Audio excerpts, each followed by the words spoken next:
பரிசுத்தமுள்ள நல்ல பிதாவே, நன்றியோடு உம்மை துதிக்கிறோம். ಪರಿಶುದ್ಧರು ಒಳ್ಳೆಯ ತಂದೆಯೇ, ಕೃತಜ್ಞತೆಯಿಂದ ನಿಮ್ಮನ್ನು ನಾವು ಸ್ತುತಿಸುತ್ತೇವೆ. இந்த ஞாயிற்றுக்கிழமை காலை நேரத்தில் நீர் எங்களோடு பேசும்படியாய், ಈ ಒಂದು ಭಾನುವಾರದ ಬೆಳಗಿನ ಸಮಯದಲ್ಲಿ ನೀವು ನಮ್ಮೊಟ್ಟಿಗೆ ಮಾತನಾಡುವಂತೆ உம்முடைய ஆடுகளை கர்த்தாவே மேய்ப்பதற்கு கிருபை தரும்படியாய் ஜெபிக்கிறோம். ನಿಮ್ಮ ಕುರಿಗಳನ್ನು ಮೇಯಿಸಲಿಕ್ಕೆ ಕರ್ತನೇ ನಮಗೆ ಕೃಪೆಯನ್ನು ದಯ ಪಾಲಿಸು. நாங்கள் அல்ல ஆண்டவரே, நீர் பேச வேண்டும் என்று ஜெபிக்கிறோம். ನಾವು ಅಲ್ಲ ಕರ್ತನೇ, ನೀವು ಮಾತನಾಡಬೇಕು ನಾವು ಬೇಡಿಕೊಳ್ಳುತ್ತೇವೆ. வந்தவர்கள் ஒவ்வொருவருக்கும் உம்முடைய கிருபையை தந்து உம்முடைய சத்தத்தை அவர்கள் கேட்கும்படி செய்யும். ಬಂದಂಥ ಪ್ರತಿಯೊಬ್ಬರಿಗೆ ನಿಮ್ಮ ಕೃಪೆಯನ್ನು ದಯ ಪಾಲಿಸಿ, ನಿಮ್ಮ ಶಬ್ದವನ್ನು ಅವರು ಕೇಳುವಂಥ ಕೃಪೆ ಅವರಿಗೆ ನೀವು ಮಾಡಿರಿ. ಎಲ್ಲ ತುದಿ ಘನ ಮಹಿಮೆ உமக்கே செலுத்துகிறோம். ಎಲ್ಲ ಘನ ಮಾನ ಮಹಿಮೆಗಳನ್ನು ನಿಮಗೆ ಸಲ್ಲಿಸುತ್ತೇವೆ. ஆண்டவராகிய இயேசுவின் மூலமாய் ஜெபிக்கும் நல்ல பிதாவே, ಕರ್ತನಾದ ಯೇಸು ಕ್ರಿಸ್ತನ ಮೂಲಕವಾಗಿ ನಾವು ಬೇಡಿಕೊಳ್ಳುತ್ತೇವೆ, ಒಳ್ಳೆಯ ತಂದೆಯೇ. ஆமென். ಆಮೇನ್. கர்த்தருடைய பரிசுத்த நாமத்திற்கு மீண்டும் மகிமை செலுத்துகிறேன். ಕರ್ತನ ಪರಿಶುದ್ಧ ನಾಮಕ್ಕೆ ಮತ್ತೊಂದು ಆವತ್ತಿಗೆ ನಾನು ಮಹಿಮೆಯನ್ನು ಸಲ್ಲಿಸುತ್ತೇನೆ. நாம இன்னைக்கு பார்க்க போகிற செய்தி என்னவென்று சொன்னால், ನಾವು ಇದನ್ನು ನೋಡುವಂಥ ಸಂದೇಶವು ಏನೆಂದರೆ, மரம் என்கிற விஷயத்தை குறித்து படிக்க போகிறோம். ಮರವೆನ್ನುವಂಥ ಒಂದು ವಿಷಯವನ್ನು ಕುರಿತು ನಾವು ಓದಲಿದ್ದೇವೆ. நான் வாசித்த பகுதியிலே ஆபிரகாம் ஈசாக்கை குறித்து படித்தோம். ನಾವು ಓದಿದಂಥ ಭಾಗದಲ್ಲಿ ಅಬ್ರಹಾಮ ಈಸಾಕನನ್ನು ಕುರಿತು ನಾವು ಓದಿದೆವು. அதே ಸಮಯದಲ್ಲಿ உங்களையும் என்னையும் குறித்து கூட படிக்க போகிறோம். ನಿಮ್ಮನ್ನು ನನ್ನನ್ನು ಕುರಿತು ಕೂಡ ನಾವು ಓದಲಿದ್ದೇವೆ. அதே ಸಮಯದಲ್ಲಿ ஆதாமை குறித்தும் படிக்க போகிறோம். ಆದಾಮನನ್ನು ಕುರಿತು ನಾವು ಓದಲಿದ್ದೇವೆ. அதே ಸಮಯದಲ್ಲಿ ஆண்டவராகிய இயேசு கிறிஸ்துவை குறித்தும் படிக்க போகிறோம். ಕರ್ತನಾದ ಯೇಸು ಕ್ರಿಸ್ತನನ್ನು ಕುರಿತು ನಾವು ಓದಲಿದ್ದೇವೆ. Praise the Lord. Praise the Lord. முதலாவதாக நம்ம ஆபிரகாமை குறித்து படிப்போம். ಮೊದಲನೇದಾಗಿ ನಾವು ಅಬ್ರಹಾಮನನ್ನು ಕುರಿತು ನಾವು ಓದೋಣ. முதலாவது வசனத்திலே படிக்கும்போது, ಮೊದಲನೇ ವಾಕ್ಯದಲ್ಲಿ ನಾವು ಓದುವಾಗ, கர்த்தர் ஆபிரகாமை சோதித்தார் என்று பார்க்கிறோம். ಯೆಹೋವನು ಅಬ್ರಹಾಮನನ್ನು ಪರಿಶೋಧಿಸಿನೆಂದು ನಾವು ನೋಡುತ್ತೇವೆ. எப்படி என்று சொல்லி அந்த அதிகாரம் ஆரம்பிக்கிறது. ಹೇಗೆ ಇಂದ ಆ ಒಂದು ಅಧ್ಯಾಯ ಪ್ರಾರಂಭವಾಗುತ್ತದೆ. ஆபிரகாமே ஆபிரகாமே என்று கர்த்தர் கூப்பிட்ட சத்தத்தை கேட்டு, ಅಬ್ರಹಾಮನೇ ಅಬ್ರಹಾಮನೇ ಎಂದು ದೇವರು ಕೂಗುವಂತ ಒಂದು ಶಬ್ದವನ್ನು ಕೇಳಿ அவன் என்ன சொன்னான்? ಅವನು ಏನು ಹೇಳಿದನು? அப்படி போட்டுக்கல இங்கிலீஷ்ல, ஹியர் ஐ ஆம். தமிழಲ್ಲಿ என்ன பதில் சொன்னார்? இதோ ಅಡಿಯೇನ್. ಕನ್ನಡದಲ್ಲಿ ಇಗೋ ಇದ್ದೇನೆ. ಇಗೋ ಇದ್ದೇನೆ. ಇಗೋ ಇದ್ದೇನೆ. ತೆಲುಗು ಚಿತ್ತಮು ಪ್ರಭುವ. ಚಿತ್ತಮು ಪ್ರಭುವ. ದೇಖ್ ಮೇ ಯಹಾ ಹೂ. தமிழ்ல ஒண்ணுதான் வித்தியாசமா இருக்குது. தமிழில் ಮಾತ್ರ ವ್ಯತ್ಯಾಸವಾಗಿದೆ. Here I am your slave. நான் இதோ உம்முடைய அடியாள், உம்முடைய அடிமை எங்கிருக்கிறேன், சொல்லும் நான் கேட்கிறேன். இதோ ನಿಮ್ಮ ದಾಸನು ನಾನು ಇಲ್ಲಿದ್ದೇನೆ, ಹೇಳಿ ನಾನು ಕೇಳುತ್ತೇನೆ. தெலுங்குல கூட ನಿಮ್ಮ ಚಿತ್ತಮು ಪ್ರಭುವ. ಪ್ರಭುವಾ. ಓಕೆ, ಅದು ஒரு அடிமை தன்னுடைய எஜமானுக்கு சொல்லுகிற பதில். ಅದು ಒಬ್ಬ ದಾಸನು ತನ್ನ ಯಜಮಾನನಿಗೆ ಹೇಳುವಂತ ಒಂದು ಉತ್ತರವು. ಕನ್ನಡದಲ್ಲಿ ಕೂಡ அப்படிதான் இருக்கோ. ಇದು ಇಗೋ ಇದ್ದೇನೆ, அவ்வளவுதான். ಅவ்வளவுதான் ಅಂದನು. ಅಡಿಯೇನ್, I am your servant, let speak my lord, I am ready to do your will. சொல்லும் ஆண்டவரே, உம்முடைய சித்தத்தின்படி நான் செய்வதற்கு என்னை ஒப்பு கொடுக்கிறேன். ಹೇಳಿ ದೇವರೇ, ನಿಮ್ಮ ಚಿತ್ತಂತೆ ನಾನು ನೀವು ಹೇಳಿದ ಪ್ರಕಾರ ನಾನು ನಡೆದುಕೊಳ್ಳಲಿಕ್ಕೆ ನಾನು ಸಿದ್ಧನಾಗಿದ್ದೇನೆ. சித்தத்தை செய்வதற்கு, ನಿಮ್ಮ ಚಿತ್ತವನ್ನು ಮಾಡುವುದಕ್ಕೆ நான் ஆயத்தமாய் இருக்கிறேன். ನಾನು ಸಿದ್ಧನಾಗಿದ್ದೇನೆ. இதுதான் ஆபிரகாம் கொடுத்த ஒரு பதில். ಇದೇ ಅಬ್ರಹಾಮನು ಕೊಟ್ಟಂತ ಒಂದು ಉತ್ತರವು. ಅದಕ್ಕೆ ಆಂಡವರು என்ன சொன்னார்? ಅದಕ್ಕೆ ದೇವರು ಏನು ಹೇಳಿದನು? உன்னுடைய புத்திரனை நீ அழைத்துக்கொண்டு, ನಿನ್ನ ಮಗನನ್ನು ನೀನು ಕರೆದುಕೊಂಡು, உன்னுடைய ஒரே பேரான குமாரனை நீ அழைத்துக்கொண்டு, ನಿನ್ನ ಒಬ್ಬನೇ ಮಗನಾದ ನಿನ್ನ ಮಗನನ್ನು ಕರೆದುಕೊಂಡು, நீ யார் மேல ரொம்ப அன்பு காட்டுகிறாயோ அந்த மகனை நீ எடுத்துக்கொண்டு, ಯಾರ ಮೇಲೆ ಬಹಳ ಪ್ರೀತಿಯನ್ನು ತೋರಿಸುತ್ತೀಯೋ ಆ ಮಗನನ್ನು ನೀನು ಕರೆದುಕೊಂಡು, நான் சொல்லுகிற இடத்திற்கு நீ வா, ನಾನು ಹೇಳುವಂತ ಸ್ಥಳಕ್ಕೆ ನೀನು ಬಾ. அங்கே நீ போகும்போது, ಅಲ್ಲಿಗೆ ನೀನು ಹೋಗುವಾಗ அந்த இடம் என்னவாக மாறப்போகுது? ಆ ಒಂದು ಸ್ಥಳವು ಏನಾಗಿ ಬದಲಾಗಲಿದೆ? அந்த இடம் மோரியா என்று ஆக போகிறது. ಅದು ಆ ಒಂದು ಸ್ಥಳವು ಮೋರಿಯಾ ಎಂದು ಆಗಲಿದೆ. உன் சொந்த ஊர் எது? ನಿಮ್ಮ ಸ್ವಂತ ಊರು ಏದು? ஊர் தான் ஊரு. ಊರೇ ಅವರ ಊರು. ஊர்னா என்ன அர்த்தம்? ಊರು ಎಂದರೆ ಏನರ್ಥವು? எபிரேய எழுத்துல அது ஊர்னு எழுதுனா, ಇಬ್ರಿಯ ಒಂದು ಪದದಲ್ಲಿ ಆ ಊರನ್ನು ಕುರಿತು ಬರೆದರೆ, ஊர் என்று எபிரேய ಪದத்திலே ಎಬ್ರಾಯ ಅಕ್ಷರದಲ್ಲಿ ಬರೆದರೆ, ಊರ್ ಎಂದು ಆ ಒಂದು ಪದವನ್ನು ಇಬ್ರಿಯ ಒಂದು ಅಕ್ಷರಗಳಲ್ಲಿ ಬರೆದರೆ ಅದಕ್ಕೆ என்ன மீனிங் வருதுன்னு சொன்னா, ಅದಕ್ಕೆ ಏನು ಅರ್ಥ ಬರುತ್ತದೆ ಎಂದು ಹೇಳಿದರೆ, ಬೆಳಕು, வெளிச்சம், ಬೆಳಕು, ಲೈಟು, வெளிச்சம். ஆனால் ಆದರೆ நான் சொன்னபடி நீ செய்தால், ನಾನು ಹೇಳಿದ ಪ್ರಕಾರವಾಗಿ ನೀನು ಮಾಡಿದರೆ ಮಾಡಿದರೆ நீ போகிற அந்த இடம் எப்படியாக மாறப்போகுது? ನೀವು ಹೋದಂತಹ ಸ್ಥಳವು ಹೇಗೆ ಬದಲಾಗುವುದು? மோரியாவாக மாறப்போகுது. ಮೋರಿಯಾ ಆಗಿ ಬದಲಾಗುವುದು. நீ ஊர்ல இருந்து வந்தவன், ನೀನು ಊರಿನಿಂದ ಬಂದವನು, நீ மோரியாவுக்கு போய் சேருவாய். ನೀನು ಮೋರಿಯಾಗ ಹೋಗಿ ಸೇರುತ್ತಿ. மோரியா அப்படி என்ன அர்த்தம்? ಮೋರಿಯಾ ಅಂದರೆ ಏನರ್ಥವು? ம ಮ ஊர் ಊರ್ யா. ಯಾ. அல்லேலூயா. ஹல்லேலூயா. யா அப்படின்னு சொன்னா ಯಾ ಅಂತ ಹೇಳಿದರೆ யாஹ்வேனுடைய ஷார்ட் ஃபார்ம் அது. ಯಾಹ್ವೆ ನುಡಿಯ ಒಂದು ಕ್ಲುಪ್ತವು. அல்லேலூயா. ஹல்லேலூயா. ஊர்னா ಊರೆಂದರೆ வெளிச்சம். ಬೆಳಕು. ம ஓர் ಮ ಓರ್ ரி ರೀ. ஓரி என்னுடைய லைட்டு, ಓರಿ ನನ್ನ ಬೆಳಕು. என்னுடைய விளக்கு ನನ್ನ ಬೆಳಕು யெகோவா இடத்திலிருந்து. ಯೆಹೋವ ಸನ್ನಿಧಾನದಲ್ಲಿಂದ. யெகோவனே என்னுடைய லைட்டாக இருக்கிறார். ಯೆಹೋವನೇ ನನ್ನ ಬೆಳಕಾಗಿದ್ದಾನೆ. அதை இவன் வாழ்க்கை பார்க்கும். ಅದು ಇವನ ಜೀವನವನ್ನು ನೋಡುವುದು. நான் சொன்னபடி நீ செய்தால், ನಾನು ಹೇಳಿದ ಪ್ರಕಾರವಾಗಿ ನೀನು ಮಾಡಿದರೆ கர்த்தரே உனக்கு வெளிச்சமா இருப்பார். ಯೆಹೋವ ನಿನಗೆ ಬೆಳಕಾಗಿದ್ದಾನೆ. நான் சொல்லுகிறபடி நீ செய்தால், ನಾನು ಹೇಳಿದ ಪ್ರಕಾರವಾಗಿ ನೀನು ಮಾಡಿದರೆ உன் வாழ்க்கை வெளிச்சமாய் இருக்கும். ನಿನ್ನ ಜೀವನವು ಬೆಳಕಾಗಿರುವುದು. அல்லேலூயா. ஹல்லேலூயா. Praise the Lord. Praise the Lord. இதைத்தான் ஆபிரகாமுடைய வாழ்க்கையில் நடந்த மிகப்பெரிய ஒரு ஆசீர்வாதம். இதுவே ಅಬ್ರಹಾಮನ ಜೀವನದಲ್ಲಿ ನಡೆದಂತ ಅತಿ ದೊಡ್ಡ ಒಂದು ಆಶೀರ್ವಾದವು. என்ன பாஸ்டர், மகனை போய் பலி கேட்கிறாரு, அதை போய் ஆசீர்வாதம் சொல்றீங்க? ಏನ್ ಪಾಸ್ಟರ್, ನೀವು ಮಗನನ್ನು ಹೋಗಿ ಬಲಿಯಾಗಿ ಕೇಳುತ್ತಿದ್ದಾನೆ, ಅದನ್ನು ಹೋಗಿ ನೀವು ಆಶೀರ್ವಾದದಿಂದ ಹೇಳುತ್ತಿದ್ದೀರಾ? கொடுக்கிறது தான் ஆசீர்வாதமா? ಕೊಡುವುದೇ ಆಶೀರ್ವಾದವು. எத்தனை பேருக்கு பிடிக்குது? ಎಷ್ಟು ಜನರಿಗೆ ಅರ್ಥವಾಗುತ್ತಿದೆ? என்ன கொடுக்குறீங்கிறத பொறுத்து இருக்குது. ಏನನ್ನು ಕೊಡುತ್ತೇವೆ ಅನ್ನೋದ್ರ ಮೇಲೆ ಇರುತ್ತದೆ. எல்லாத்தையும் கொடுப்பேன், இதை மட்டும் கொடுக்க மாட்டேன் அப்படின்னு சொல்லி சில நேரத்தில் நம்ம காசு, பணம், கோல்டு, சில்வரு, காரு, மொபைலு எல்லாத்தையும் வச்சுக்கிறேன்ல. ಎಲ್ಲವನ್ನು ಕೊಡುತ್ತೇನೆ, ಇದನ್ನು ಮಾತ್ರ ಕೊಡಲ್ಲ ಅಂತ ನಾವು ಹೇಳ್ತೇವೆ. ಕಾರು, ಬಂಗಳ, ಆಸ್ತಿ, ಐಶ್ವರ್ಯ, ದುಡ್ಡು, ಬಂಗಾರ, ಚಿನ್ನ, ಬೆಲೆಗಳು ಎಲ್ಲವೂ ನಾವು ಇಟ್ಟುಕೊಳ್ಳುತ್ತೇವಲ್ಲವೇ? அது பத்திரப்படுத்தி வச்சுக்கிறோம்ல, ಅದನ್ನು ನಾವು ಭದ್ರವಾಗಿ ಇಟ್ಟುಕೊಳ್ಳುತ್ತೇವಲ್ಲವೇ? ஆபிரகாம் டைம்ல, ಅಬ್ರಹಾಮನ ದಿನಗಳಲ್ಲಿ அங்க அவன்கிட்ட என்ன இல்லை, கிரெடிட் கார்டு கிடையாது, ಅವನಲ್ಲಿ ಕ್ರೆಡಿಟ್ ಕಾರ್ಡ್ ಇರಲಿಲ್ಲ, அவனுக்கு பேங்க் அக்கவுண்ட் கிடையாது, ಬ್ಯಾಂಕ್ ಬ್ಯಾಲೆನ್ಸ್ ಅಕೌಂಟ್ ಇರಲಿಲ್ಲ, அவன்கிட்ட இருந்த டாக்குமெண்ட்ஸ் பெருசா ஒண்ணும் இல்ல, ಅವನ ಹತ್ರ ಯಾವುದೋ ಒಂದು ದಾಖಲಾತಿಗಳು ದೊಡ್ಡದಾಗಿರಲಿಲ್ಲ, அவன்கிட்ட காரு கிடையாது, ಅವನಲ್ಲಿ ಕಾರ್ ಇರಲಿಲ್ಲ. எல்லாமே ஒரு உருவத்துக்குள்ள அடங்கி இருக்குது. அது என்னது? ಎಲ್ಲವೂ ಒಂದು ರೂಪದಲ್ಲಿ ಅಡಗಿಕೊಂಡಿದೆ. ಅದು ಏನದು? இட்சாக். ಇಸಾಕ್. ஈசாக்கு.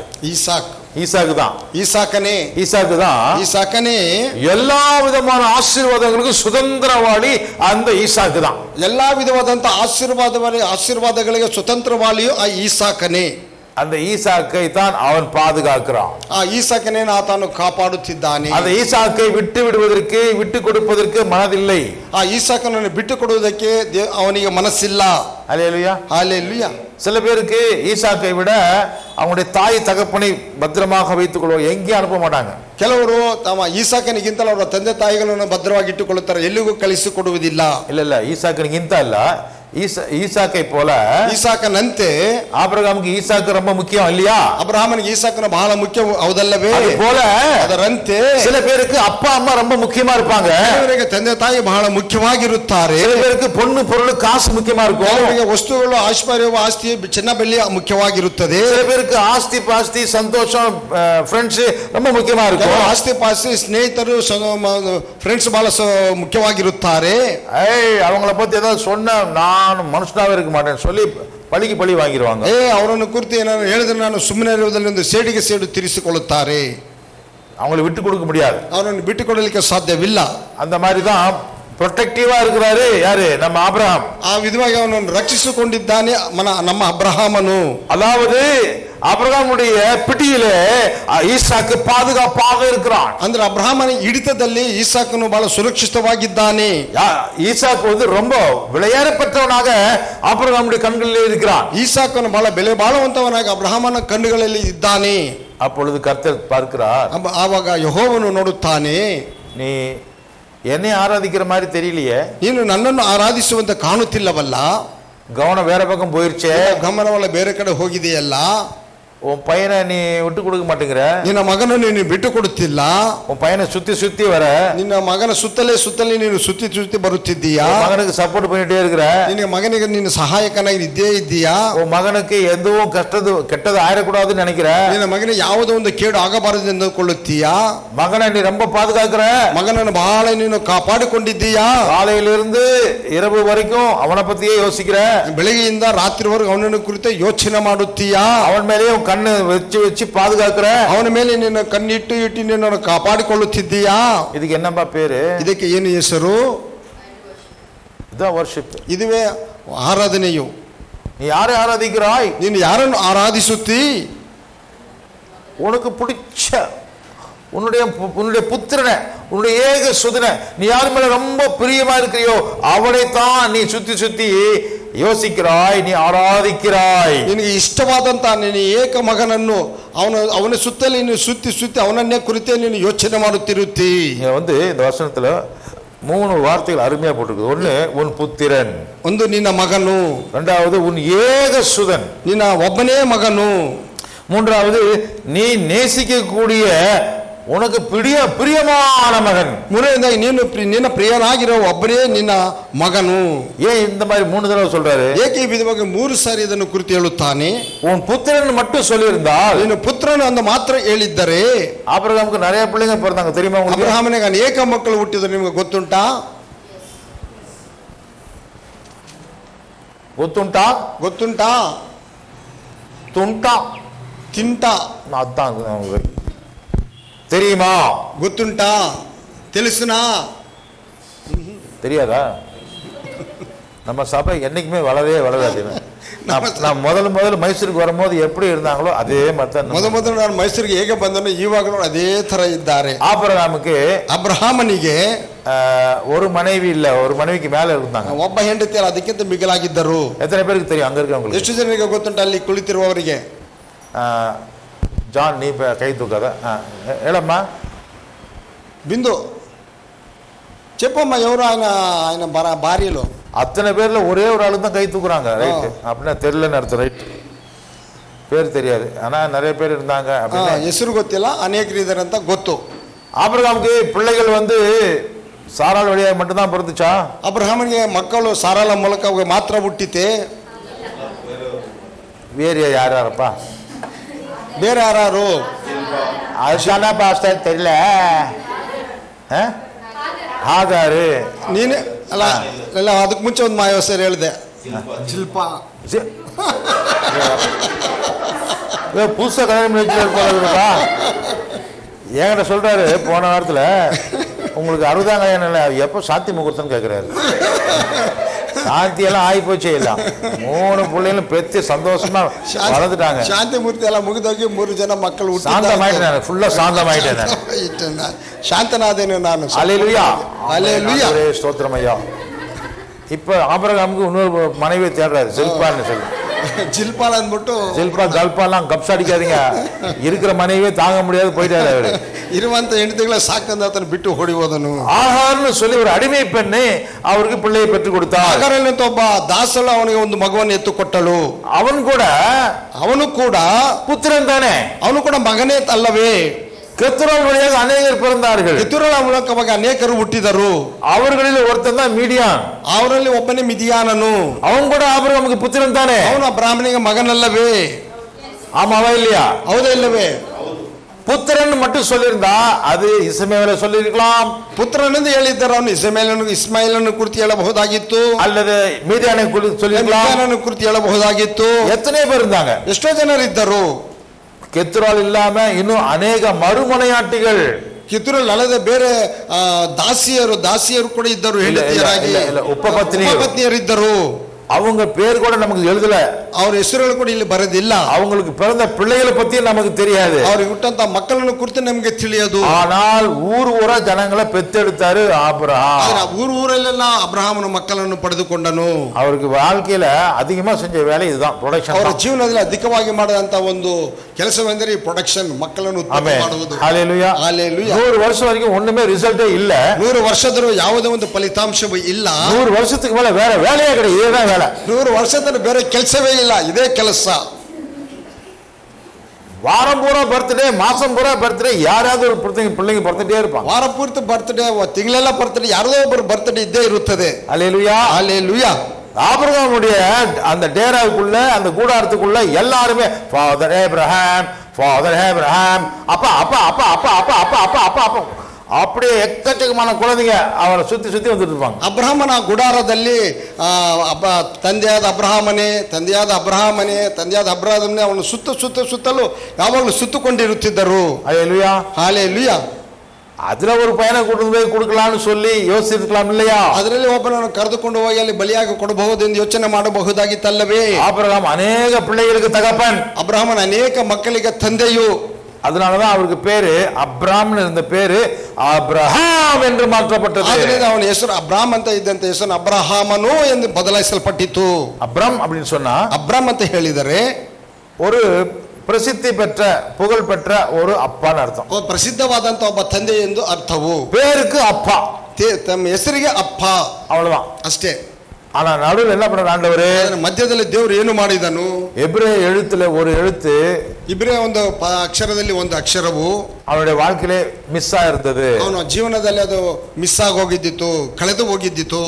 இல்ல அவர்கிட்ட, ಅದು ಇಲ್ಲ ಅವನಲ್ಲಿ. அதை கர்த்தர் சப்ளை பண்ணினார். ಅದನ್ನು ಕರ್ತನಿಗೆ ಸರಬರಾಜು ಮಾಡಿದನು. அல்லேலூயா. ஹalleluya. அவனுடைய பேரு வெறும் அப்ரமா இருந்தது, அப்ரஹாம் என்று மாற்றினார். ಅವನ ಹೆಸರು ಬರೀ ಅಬ್ರಾಮ್ ಅಂತ ಇದ್ದಿತ್ತು. ಅನಂತರ ಅವನ ಹೆಸರನ್ನು ಅಬ್ರಹಾಮನು ಎಂದು ಬದಲಾಯಿಸಿದನು. அப்ரம் அப்படின்னு இருந்த பேரை ಅಬ್ರಾಮ್ ಅಂತ ಇದ್ದಂತ ಹೆಸರು அப்ரஹாம் என்று மாற்றினார். ಅಬ್ರಹಾಮ್ ಎಂದು ಬದಲಾಯಿಸಿದನು. அந்த கிரேஸ் என்கிற அந்த ஹேங்கிற வார்த்தை உள்ளுக்குள்ள போட்டார். ಆ ಹೇನ್ ಅಂತ ಒಂದು ಪದವ ಅಕ್ಷರವನ್ನು ಒಳಗೆ ಹಾಕಿದನು. அநேக ஜாதிகளுக்கு தகப்பன், ಅನೇಕ ಜನಾಂಗಗಳಿಗೆ ತಂದೆಯು. Praise the Lord. Praise the Lord. இந்த ஆசீர்வாதத்தை பெற்றுக்கொள்வதற்கு அவனுக்கு கிருபை தேவையாயிருந்தது. ಈ ಆಶೀರ್ವಾದವನ್ನು ಪಡೆದುಕೊಳ್ಳುವುದಕ್ಕೆ ಅವನಿಗೆ ಕೃಪೆಯು ಅವಶ್ಯಕವಾಗಿದ್ದಿತು. அல்லேலூயா. ஹalleluya. கிருபை பெற்றவனுக்கும் கிருபை பெறாதவங்களுக்கும் என்ன வித்தியாசம்? ಕೃಪೆ ಹೊಂದಿದವನಿಗೆ ಕೃಪೆ ಹೊಂದದವನಿಗೆ ಇರುವಂತ ಒಂದು ವ್ಯತ್ಯಾಸವೇ ಏನು?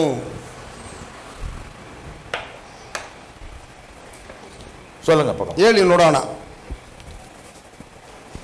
ಕೃಪೆ ಪಡೆದುಕೊಂಡವನಿಗೂ ಕೃಪೆ ಪಡೆದುಕೊಳ್ಳದವನಿಗಿರುವಂತ ವ್ಯತ್ಯಾಸ.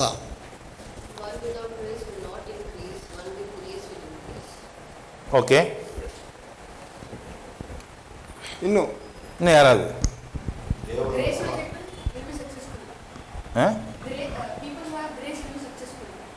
ஓகே, தே சக்சஸ்ஃபுல். ஓகே, ದೇವರ ಬಲ ಹೊಂದಿದವರು. ಓಕೆ ಓಕೆ, நீதிமானா இருக்கிறாங்க, பல ಹೊಂದಿದವರಾಗಿದ್ದಾರೆ, ಸಕ್ಸಸ್ಫುಲ್ இருப்பாங்க, ಯಶಸ್ವಿಯಾಗಿದ್ದಾರೆ, இன்க்ரீஸ் ஆவாங்க. ಅಭಿವೃದ್ಧಿ ಪಡಿಸುವುದು.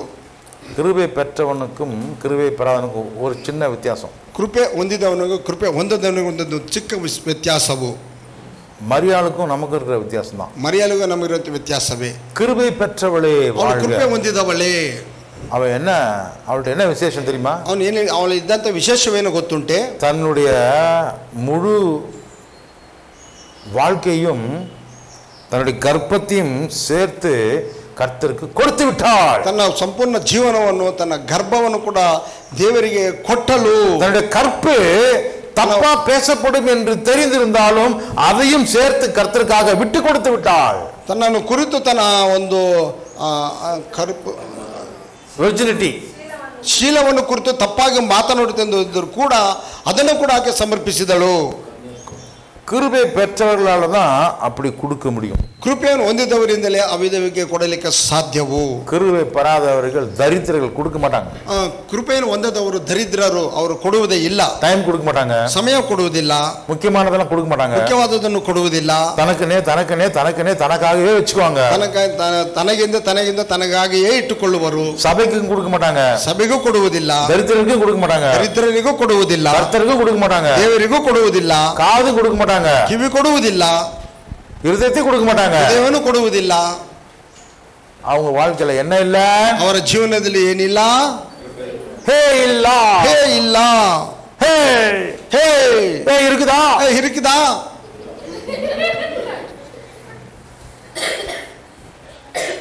ಇದೆಯಾ? அப்படி கேட்டா ஹாய் இல்ல அங்கிள்ன்றாங்க. ಹಾಗೆ ಕೇಳಿದ್ರೆ ಹಾಯ್ ಇಲ್ಲ ಅಂಕಲ್, ஹாய் பை ಹಾಯ್ ಇರು. நான்லாம் கொடுக்க மாட்டேன் எதையும். ನಾವೆಲ್ಲ ಕೊಡುವುದಿಲ್ಲ ಯಾವುದನ್ನು. ஒன்றும் இல்லை பிரதர் கொடுக்கறதுக்கு. ಏನಿಲ್ಲ ಬ್ರದರ್ ನಮ್ಮ ಹತ್ರ ಕೊಡಕ್ಕೆ. அப்புறம் ஆசீர்வாதம் மட்டும் எப்படி வரும்? ಹಾಗಾದ್ರೆ ಆಶೀರ್ವಾದ ಮಾತ್ರ ಹೇಗೆ ಬರುತ್ತದೆ?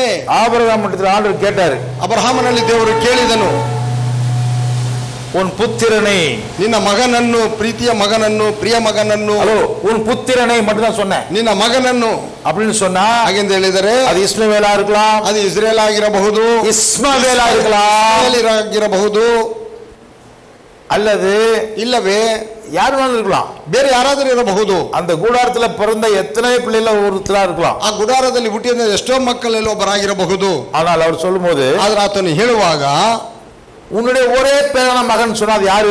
ನಿನ್ನ ಒಬ್ಬನೇ ಮಗನ ಅಂತ ಹೇಳುವಾಗ ಅದು ಯಾರು? ஏன் அப்படி சொன்னாரு? ಏಕಾದಿವಾಗಿ ಹೇಳಿದರು. அது வாக்குத்தத்தம் பண்ணப்பட்ட சாரலின் வழியாக பிறந்தவன். ಅವನು ವಾಗ್ದಾನವನ್ನು ಪಡೆದಂತ ಸಾರಳ ಮುಖಾಂತರ ಹುಟ್ಟಿದಂತವನು. அந்த அந்த மகனுக்கும் மற்றவர்களுக்கும் நிறைய வித்தியாசம் இருக்கு. ಆ ಮಗನಿಗೂ ಬೇರೆ ಮಕ್ಕಳೆಲ್ಲರಿಗೂ ವ್ಯತ್ಯಾಸ ಉಂಟು. என்ன வித்தியாசம்? ಏನು ವ್ಯತ್ಯಾಸವು?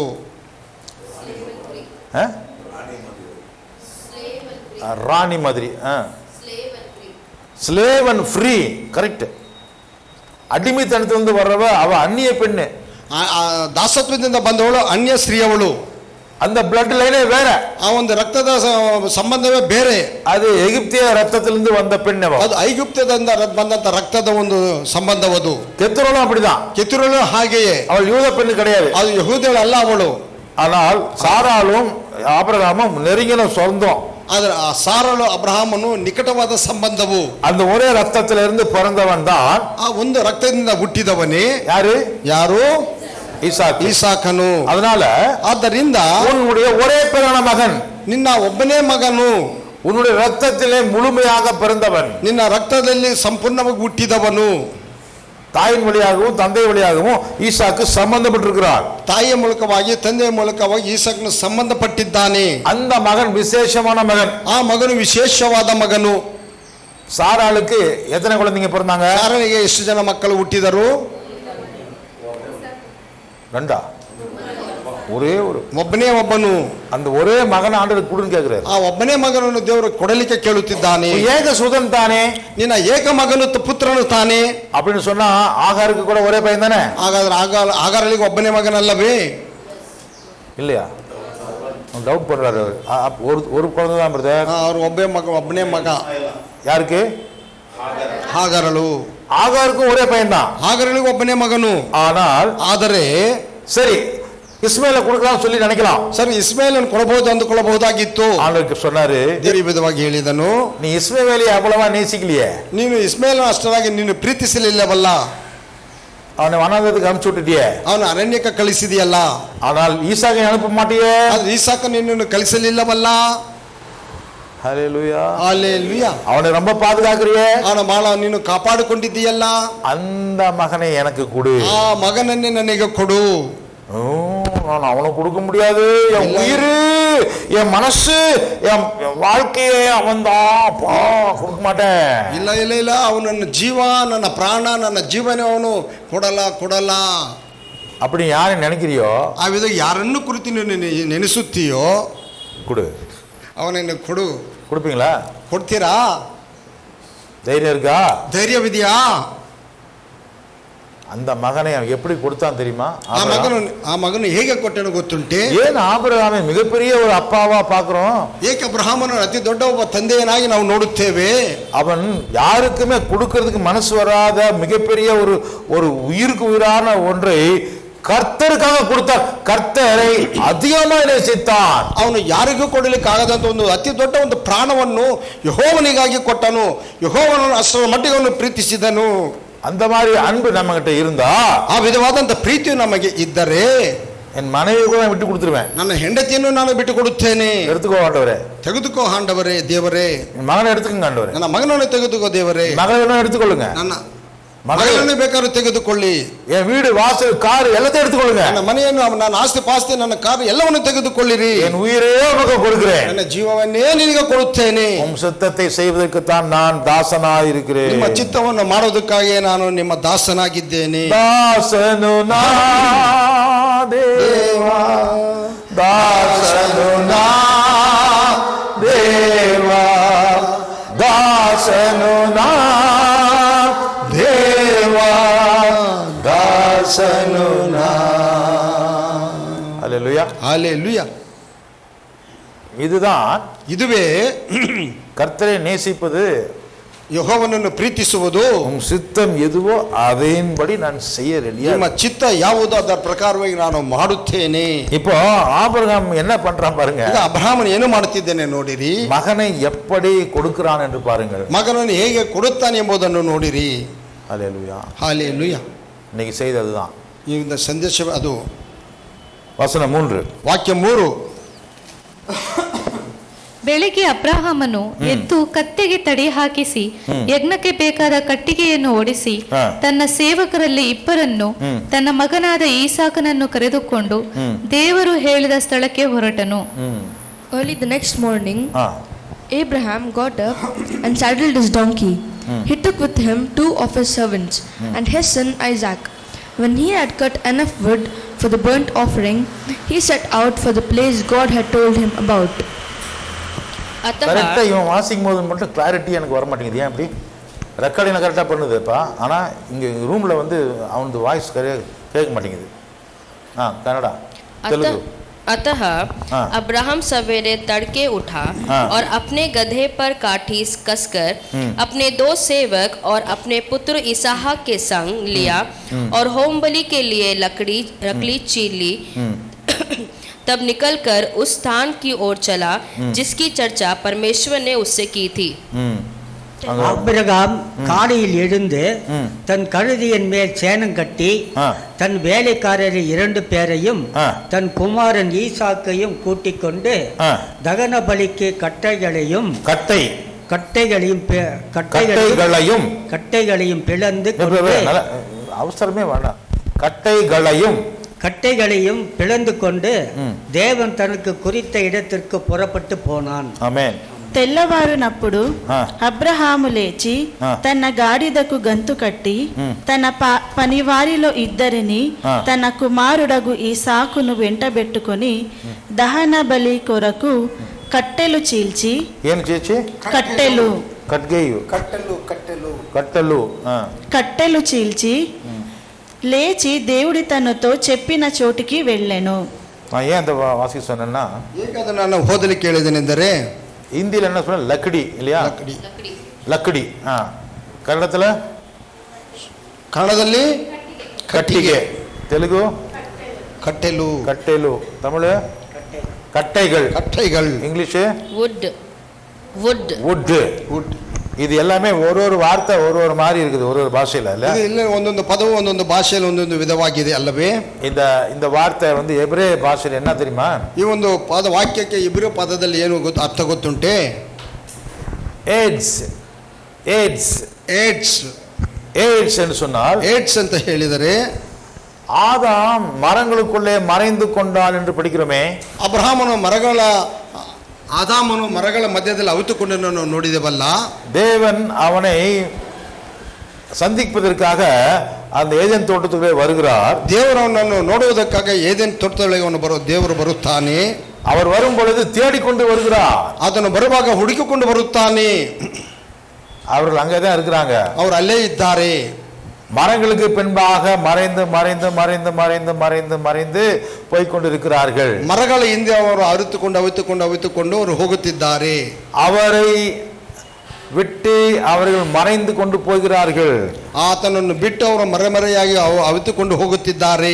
ಅವರು போகிற இடம் அவருக்கு தெரியுது, ಅವರಿಗೆ ಹೋಗುವಂತ ಸ್ಥಳ ಅವರಿಗೆ ಗೊತ್ತುಂಟು. அவரும் எப்படி வர்றாருன்னா ಆತನು ಹೇಗೆ ಬರುತ್ತಾನೆಂದರೆ ಎಬ್ರಿಯ ಭಾಷೆಯಲ್ಲಿ அவர் சத்தத்தை போட்டுக்கொண்டு வருகிறாராம். ಆತನು ಶಬ್ದವನ್ನು ಮಾಡಿಕೊಂಡು ಬರುತ್ತಿದ್ದಾನೆ. அந்த வார்த்தை வந்து ಆ ಒಂದು ಪದವು ಬಂದು கோல் என்கிற வார்த்தை போடப்பட்டிருக்கிறது. கோல் ಎನ್ನುವಂತ ಪದವನ್ನು ಹೇಳಲ್ಪಟ್ಟಿದೆ. கோஃப் வாவ் லாமெட் என்று சொன்னால் ಲಾಮೆಡ್ ಅಂತ ಹೇಳಿದರೆ ಬೋಧನೆ. வாவ் என்று சொன்னால் ವಾವ್ ಅಂತ ಹೇಳಿದರೆ ஆணி, ಮೊಳ. கோஃப் என்று சொன்னால் ಕೋಫ್ ಅಂತ ಹೇಳಿದರೆ கோடாரி, ಕೊಡಲಿ.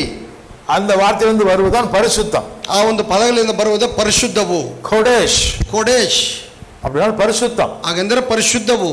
பரிசுத்தத்திற்காக ಪರಿಶುದ್ಧಕ್ಕಾಗಿ ஆணி அடிக்கப்பட்டு ಆಣಿ ಹೊಡೆಯಲ್ಪಟ್ಟು நம்மை வழி நடத்தக்கூடிய போதனை, ನಮ್ಮನ್ನು ಮಾರ್ಗ ನಡೆಸುವಂತ ಬೋಧನೆಯು கோல் ಕೋಲ್ சத்தம் போட்டுட்டே வர்றார், ஆதாமே ஆதாமே ஆதாமே, போய்க்கொண்டு எங்க பாருக்க நீ, ಶಬ್ದ ಮಾಡಿಕೊಂಡು ಬರುತ್ತಿದ್ದಾನೆ, ಆದಾಮನೇ ಆದಾಮನೇ ಆದಾಮನೇ ಎಲ್ಲಪ್ಪ ನೀನು.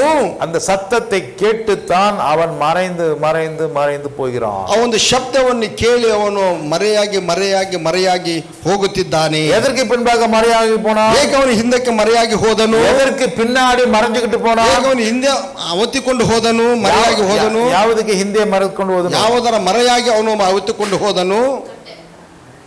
நீங்க இப்ப சொன்னீங்களே, ಇವಾಗ ನೀವು ಹೇಳಿದಿರಲ್ಲ, தமிழ்ல கட்டைகள், ತಮಿಳಲ್ಲಿ ಕಟ್ಟೆಗಳು, இங்கிலீஷ்ல ಹುಡ್ வுட், தெலுங்குல ಕಟ್ಟೆಲು கத்தலு ಕಟ್ಟೆಲು கட்டெலு கட்டிகை ಲಕಡಿ. லக்கடி, இது எல்லாமே வந்து எபிரேய பாஷையில இதெல்லாம் மரம்னு சொல்றதுக்கு தான் அதே வார்த்தை தான் இதுக்கும் போடப்பட்டிருக்கிறது. ಇದೆಲ್ಲ ಇಬ್ಬರ ಭಾಷೆಯಲ್ಲಿ ಮರವೊಂದು ಹೇಳುವುದಕ್ಕಾಗಿ ಇದರಲ್ಲೂ ಹಾಕಲ್ಪಟ್ಟಿದೆ.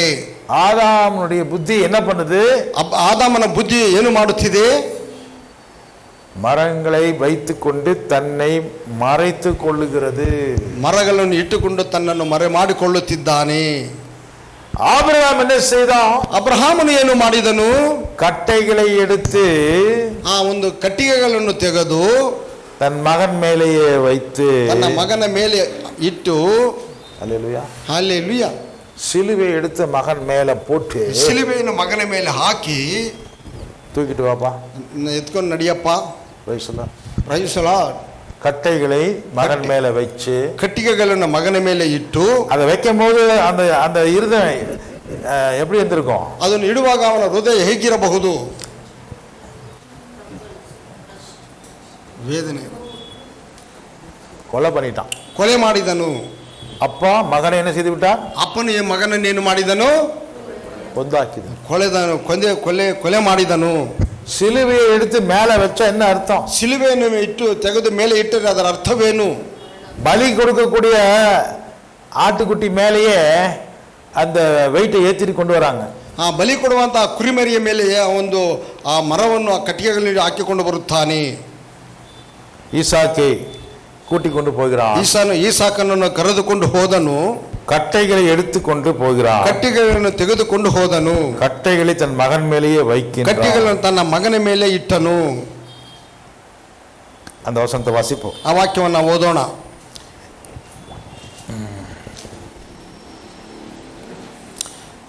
ஸ்தோத்திரம் ஸ்தோத்திரம் ஸ்தோத்திரம். 6வது வசனம், 6ನೇ ವಾಕ್ಯ. ಆಗ ಅಬ್ರಹಾಮನು ಯಜ್ಞಕ್ಕೆ ಬೇಕಾದ ಕಟ್ಟಿಗೆಯನ್ನು ತನ್ನ ಮಗನಾದ ಈಸಾಕನ ಮೇಲೆ ಹೊರಿಸಿ, ஈசாக்கன மேலே ಹೊರಿಸಿ, ತನ್ನ ಕೈಯಲ್ಲೇ ಬೆಂಕಿಯನ್ನು ಕತ್ತಿಯನ್ನು ತೆಗೆದುಕೊಂಡ ನಂತರ ಅವರಿಬ್ಬರು ಹೊರಟು ಹೋದರು. Abraham took the wood for the burnt offering and placed it on his son Isaac. Placed it on his son Isaac. And he himself carried the fire and the knife. He took the fire and the knife. As the two of them went on together. तब Abraham ने होमबलि की लकड़ी ली, अपने पुत्र इसहाक पर लादी और आग और छुरी को अपने हाथ में लिया और वे दोनों एक साथ चल पड़े. ஆபிரகாம் தகன பலிக்கு கட்டைகளை எடுத்து தன் குமாரனாகிய ஈசாக்கின் மேல் வைத்து தன் கையிலே நெருப்பையும் கத்தியையும் எடுத்துக்கொண்டான். இருவரும் கூடி போனார்கள். దహన బలికి కట్టెలు తీసుకొని తన కుమారుడగు ఈసాకు మీద పెట్టి తన చేతితో నిప్పును కత్తిని పట్టుకొని పోయెను. பாருங்க, ನೋಡಿರಿ, ஆபிரகாம் கையில் என்னென்ன இருக்கு? ಅಬ್ರಹಾಮನ ಕೈಯಲ್ಲಿ ಏನೆಲ್ಲ ಇರುವುದು? ஈசாக்கு மேல என்ன இருக்கு? ಈಸಾಕನ ಮೇಲೆ ಏನಿರುವುದು? ஆன்சர் பண்ணுங்க, ಉತ್ತರ ಕೊಡಿ. ஈசாக்கு மேல ಕಟ್ಟಿಗೆ, அப்புறம் ಬೆಂಕಿ. ஈசாக்கு மேல என்ன இருக்குது? ಈಸಾಕನ ಮೇಲೆ ಏನಿರುವುದು? அப்புறம் ಅಬ್ರಾಮ್. ஐயோ கடவுளே, ஈசாக்கு கிட்ட வேற என்னென்ன இருக்குன்னு கேட்டேன். ಈಸಾಕನ ಮೇಲೆ ಏನೇನಿದೆ ಅಂತ ಕೇಳಿದೆ. Wood. வேற என்ன இருக்குன்னு கேட்டேன். ಬೇರೆ ಇನ್ನೇನಿದೆ ಅಂತ ಕೇಳಿದೆ. தப்புப்பா, ஈசாக்கு கிட்ட வேற ஒண்ணுமே இல்ல. ಬೇರೆ ಏನೂ ಇಲ್ಲ ಈಸಾಕನ ಬಲಿ. ஈசாக்கு கிட்ட ஒண்ணே ஒண்ணுதான் இருக்குது. ಈಸಾಕನ ಬಲಿ ಒಂದೇ ಒಂದಿರುವುದು. என்ன இருக்குது? ಏನಿದೆ? ஈசாக்கு கிட்ட ஒண்ணே ஒண்ணுதான் இருக்குது, ಈಸಾಕನ ಬಳಿ ಒಂದೇ ಒಂದಿದೆ, ಅದು ಏನು? ஜீவன் தான் இருக்குது, ಜೀವ, ஒண்ணுமே இல்ல. ಬೇರೇನು ಇಲ್ಲ. கட்டை தவிர வேற ஒண்ணும் இல்ல. ಆ ಕಟ್ಟೆಗಳು ಬಿಟ್ಟು ಬೇರೇನು ಇಲ್ಲ. ஹல்லேலூயா. ಹಾಲೆಲೂಯಾ. கொலைகார கையில் என்ன இருக்குன்னு பாருங்க. ಕೊಲೆಗಾರನ ಕೈಯಲ್ಲಿ ಏನಿದೆ ನೋಡಿ. ஓ மை குட்னஸ், அப்பா தான் கொலைகாரன், ಅಪ್ಪನೇ ಕೊಲೆ ಮಾಡುವವನು. அப்பா கையில் என்ன இருக்குது? ತಂದೆ ಕೈಯಲ್ಲಿ ಏನಿರುವುದು? கத்தி, ಕತ್ತಿಯು, நெருப்பு.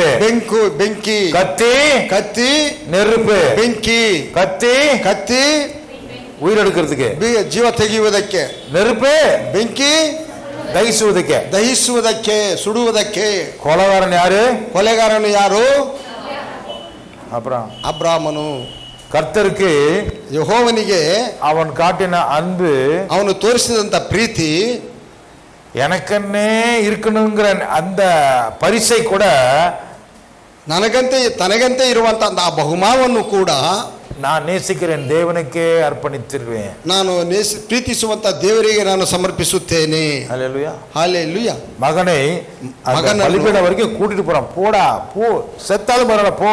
ಆ ಮಗನನ್ನ ಯಜ್ಞವೇದಿಯವರೆಗೂ ಕರೆದುಕೊಂಡು ಹೋಗುತ್ತಾನೆ. ನಡೆಯೋ, ಹೋಗೋ, ಸಿಂತರು கையினாலே உன்னை குத்துவேன், ನನ್ನ ಕೈಯಿಂದಲೇ ನಿನ್ನನ್ನು ಚುಚ್ಚುವೆನು, என் கையினாலேயே உன்னை நெருப்பு வச்சு ನನ್ನ ಕೈಯಿಂದಲೇ ನಿನಗೆ ಬೆಂಕಿಯನ್ನಿಟ್ಟು சாம்பலாக்குவேன். ನಿನ್ನನ್ನು ಬೂದಿ ಮಾಡುವೆನು. என் ஆண்டவர் கேட்டு விட்டால், ನನ್ನ ದೇವರು ಕೇಳಿದನು. என் ஆண்டவர் கேட்டால், ನನ್ನ ದೇವರು ಕೇಳಿದರೆ எல்லாமே செய்வேன், ಎಲ್ಲವನ್ನು ಮಾಡುವೆನು. கர்த்தருக்கு ஸ்தோத்திரம். ದೇವರ ನಾಮಕ್ಕೆ ಸ್ತೋತ್ರವು. இது இந்த இந்த இந்த இந்த சித்திரத்தை நீங்க பார்க்கும்போது உங்களுக்கு என்ன புரியுது? ಇದೊಂದು ದೃಶ್ಯವನ್ನು ನೋಡುವಾಗ ನಿಮ್ಗೆ ಏನು ಅರ್ಥವಾಗುತ್ತದೆ? ஆபிரகாம் மரத்துக்கு பின்னாடி ஆதாம் மரத்துக்கு பின்னாடி மறைந்து கொண்டு போகிறான். ಆದಾಮನು ಮರಗಳ ಹಿಂದೆ ಅಡಗಿಕೊಂಡು ಹೋಗುತ್ತಾನೆ. ஆனால் இங்கே ஈசாக்கு, ಆದರೆ ಇಲ್ಲಿ ಈಸಾಕನು அப்பாவின் சித்தத்தை செய்வதற்காக, ತಂದೆಯ ಚಿತ್ತವನ್ನು ನೆರವೇರಿಸುವುದಕ್ಕಾಗಿ, ஏன் என்னன்னு கேட்டாலும் பதில் வரல சரியா, ಏನು ಎಂದು ಕೇಳಿದರೂ ಕೂಡ ಸರಿಯಾಗಿ ಉತ್ತರ ಬರಲಿಲ್ಲ. ஆனாலும் அவன் ஒரு கலகமும் செய்யல, ಯಾವುದೋ ಒಂದು ಅವನ ವ್ಯಾಜ್ಯವನ್ನು ಮಾಡಲಿಲ್ಲ. அவன் அந்த கட்டையில எடுத்துக்கொண்டு நடக்கிறான். ಅವನು ಆ ಒಂದು ಸೌದೆಯ ಒಂದು ಸೌದೆಯನ್ನು ಎತ್ತುಕೊಂಡು ಅವನು ನಡೆಯುತ್ತಾನೆ. சௌதே இல்ல, அதுக்கு பேரு கட்டிகைಗಳನ್ನು என்ன சொன்னேன் நானு? மரம் தானே சொன்னேன். மரವನ್ನು அந்த மரம் தான், ಅದು ಮರ. ஹல்லேலூயா. ಹಾಲೆಲೂಯಾ. எபிரேய பாஷையில ரெண்டுமே ஒரே வார்த்தை தான் போடப்பட்டிருக்கிறது. ಇಬ್ರು ಭಾಷೆಯಲ್ಲಿ ಎರಡು ಒಂದೇ ಪದದಲ್ಲಿದೆ.